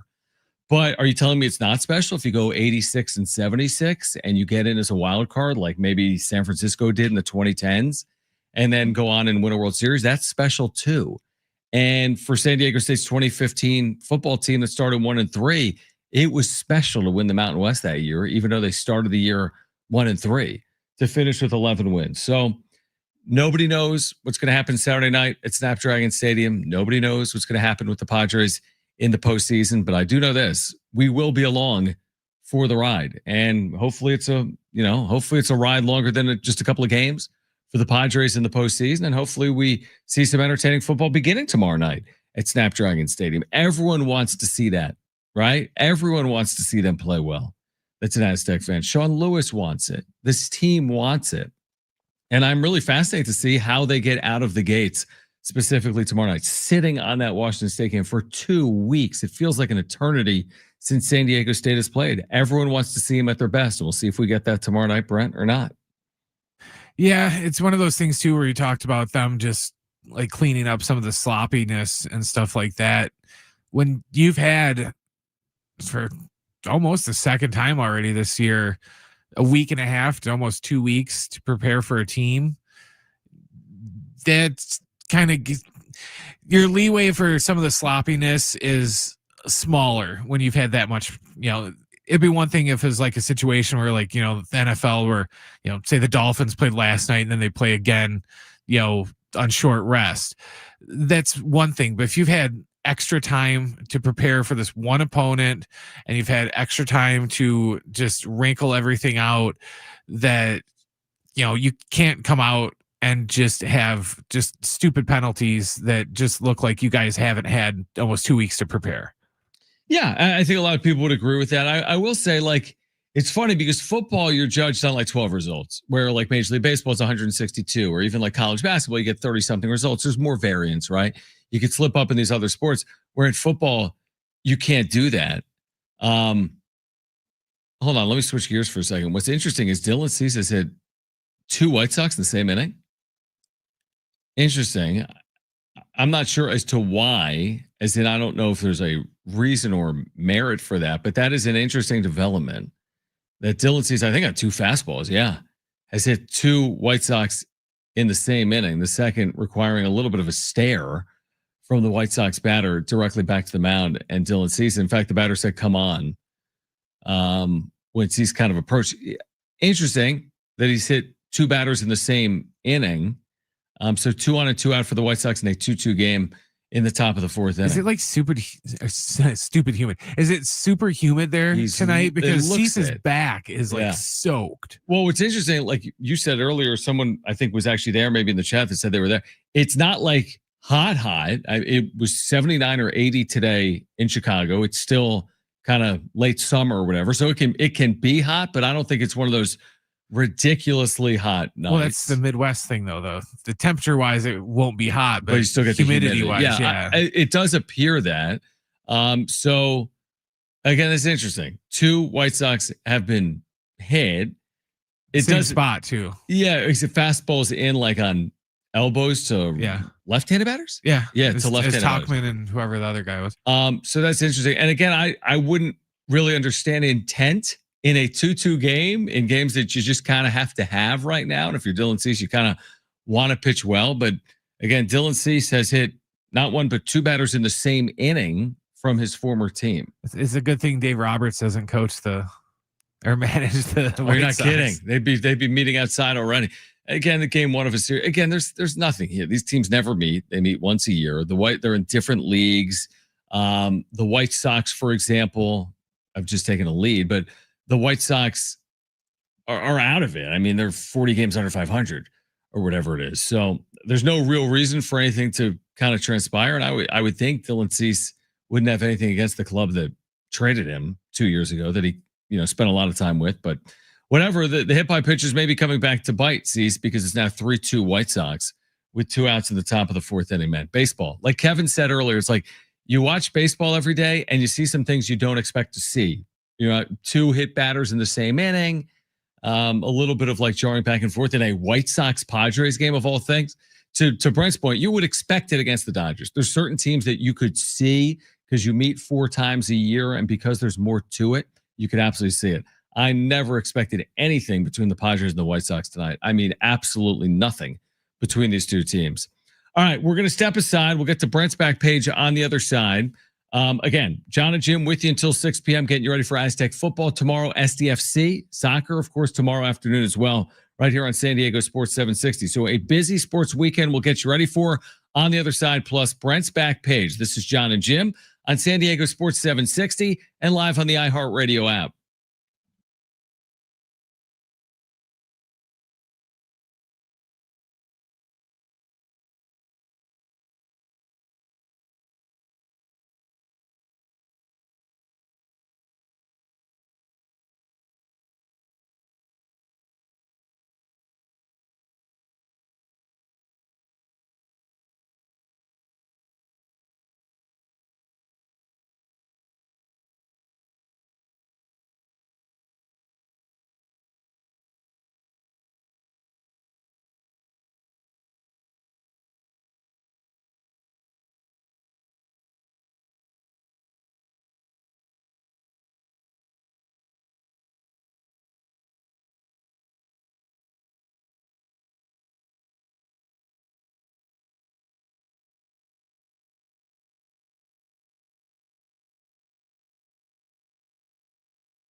All right, final time. Jon Jim, San Diego Sports 760. Brent, I just put up a poll on X on social media. Who is the Padres Game 2 playoff starter? And I put Michael King, Dylan Cease. You could choose Michael King, Dylan Cease, Yu Darvish. Me was the fourth option, just me. And me, which is me, is leading after 1 minute. There are, let's see here, more people, 66 votes in 2 minutes. 54.5% of the people think me. So me is a better option right now than Dylan Cease, Michael King, and Yu Darvish. Anecdotally, I would go with you, not you, but you. Yu Darvish. Is that you're saying? Why you? Yeah, because he's the one guy we haven't seen recently completely blow up. I mean, that's where we are. It's like the best of the rest is what you're choosing from. And he has more of a track record. He does. That I have more faith in him because I've seen him do it before. I mean, do I need to get ready? Do I need to start ramping up? Maybe, start throwing. Just you're on the Blake Snell routine. You're just a couple of months too late. Yeah, I'm way late. But that is very telling that, again, I mean, it's the second game. They went from heading into the year with, again, you added Nick Pivetta, who's been awesome, and then you had King and Cease and Darvish. I never expected they wouldn't have a second starter heading into the post. How do you get to the postseason without a second starter? Like, how miracle. I mean, it's amazing they're in this spot. White Sox with a pair of runs in the fourth are leading the Padres right now in Chicago 4-2. There's plenty of time. It's the top of the fifth inning. The White Sox have been awful. Well, that's the thing. When you're playing, the worst team in the American League, no lead is safe. None. And they've lost 6 straight. But again, a little bit of more of the same is what I would say out of San Diego and Dylan Cease, who was given that second lease, no pun intended, for Cease. Trailed 2-0. They got even at 2, and then he allowed a couple of runs as a result of a couple of hit by pitches in the fourth inning. All right, so 4-2 White Sox in the fifth. Right now, let's get to this.